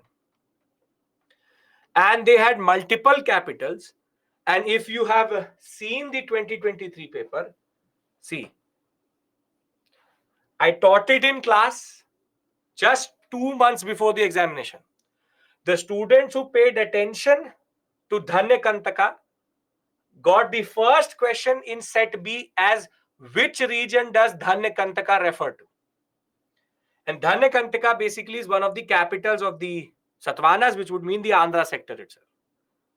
So sometimes the UPSC, in order to get nitty-gritty questions, goes into these type of details. But yes, now we don't expect this type of question to come again, but we did discuss this in class. And I'll show it into 2023 paper. First question was this only. Where does Dhanya Kantaka refer to in historical geography? Now, rulers. Simukha, Satkarni, Hala, but the most important ruler is Gautami Putra Satkarni. He is considered the most powerful ruler of this whole set itself. Vishishtaputta Pullami and Yajnishi Satkarni is the last one. So let's talk about them one by one and then we'll take a break. Shimukha, he is the founder of the Satvana dynasty and he was active after the death of Ashoka itself, built both Jain and Buddhist temples itself. Satkarni one, he's the third ruler, but he is important because he expanded the empire. He was able to conquer Kalinga after the Jain king Karavela was dead. He pushed back on the Shungas also. He ruled over Madhya Pradesh. But the most interesting thing is that he used to call himself Lord of Dakshin Patha, which is that he used to control the Dakshin Path. Therefore, very simply, the Lord of Dakshin Patha he used to call himself. His queen, Nanika, used to call him Dakshin Patha Pati, which is that my Pati is the Lord of Dakshin Path, and revived Vedic Brahmanism and performed the Ashwamedha Yagna, which had become extremely uncommon by this point of time. Thereafter, the concept of Hala compiled the, why are we discussing him? Because he compiled a very interesting text called Gata Sapsatati.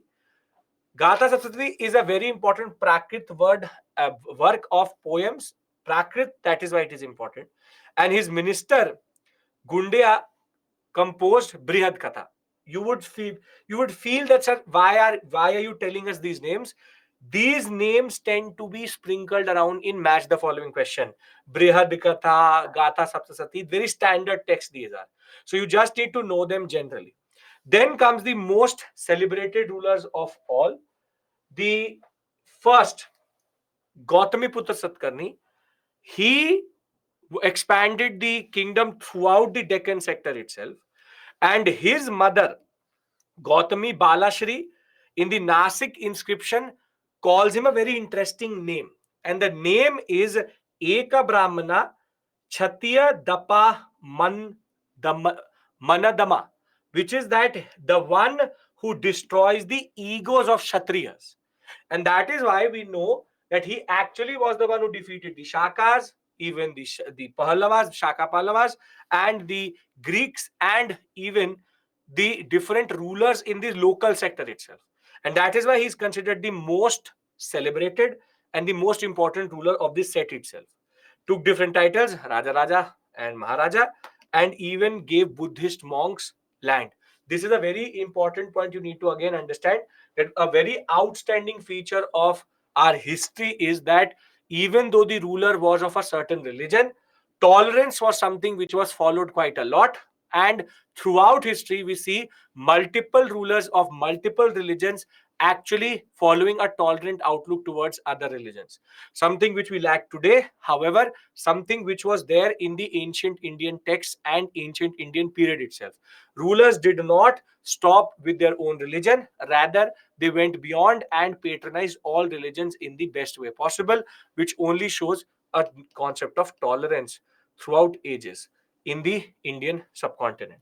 Thereafter, Vishishtiputta Pullami, immediate successor, he was able to establish himself properly in the Andhra sector, was able to even take back areas which the Shakas had fought and took. Last ruler, Yajneshri Satkarni, he will start to lose a lot of territory, but was a lover of trade and navigation, and trade flourished under him quite a lot. We'll talk about Satvana administration when we come back.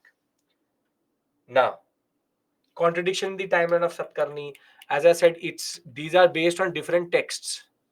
So there can be any type of contradiction. Multiple texts talk about multiple timelines. So it could be anything. Okay, now, before I take a break, firstly, I'll take one previous year question with you, and then we'll take a break. But before I do that, we have gone through for close to which one to follow. Nobody's asking you the date. First things first, ancient, we started Paleolithic, Mesolithic, Neolithic, Indus Valley, megalithic, this, that. We're now in the post-modern period. When it comes to political history, we are more or less through. Shunga, tell me the name of one Shunga ruler. Then only I go forward and take the questions or take the question. Tell me the name of one Shunga ruler.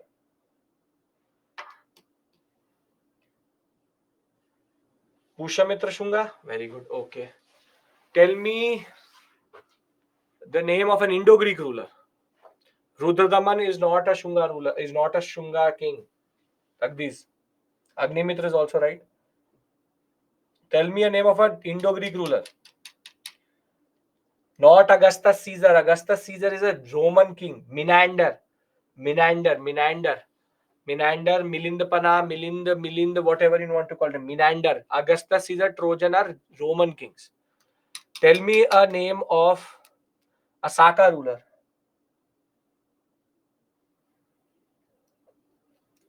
Chastana, Rudradaman, Chastana, Nahapana, Bhumka, all are correct. And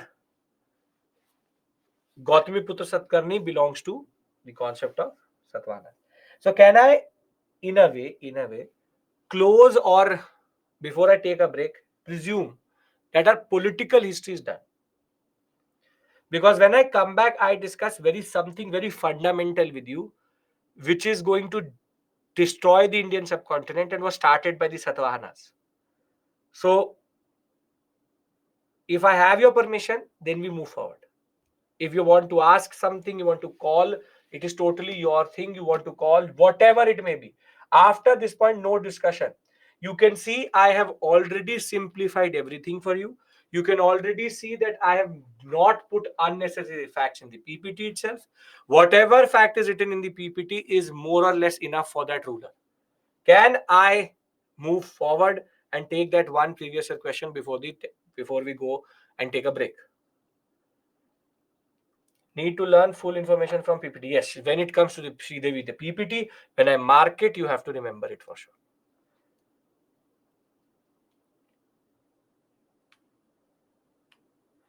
Matsya, Chinmay has a mythological connection. Matsya Puran, it's called the Matsya Puran. It's related to the avatar of Vishnu itself. We'll discuss that, but it's a not random name, but yeah, related to the concept of Vishnu's avatars, Lord Vishnu's avatars. Okay, now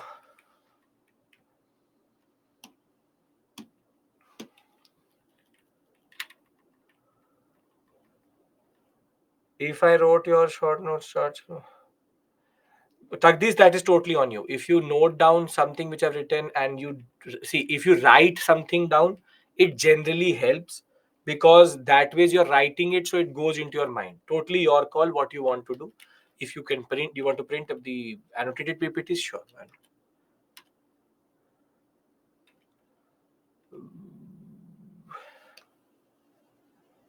Okay, take this question.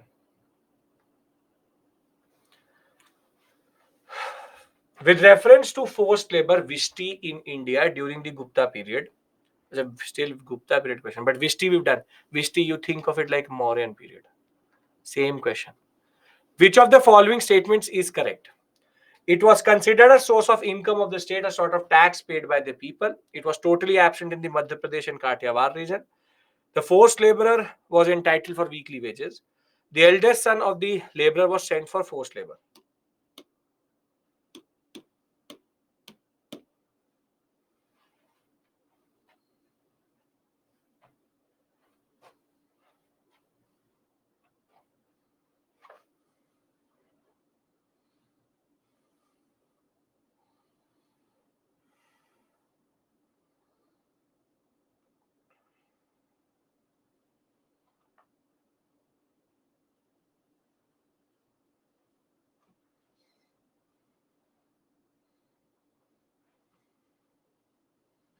Perfect. Still, some of you 14 and A is the answer. Nothing can be totally absent. Can I say that robbery is totally absent from the Madhya Pradesh and Kathiawar sector?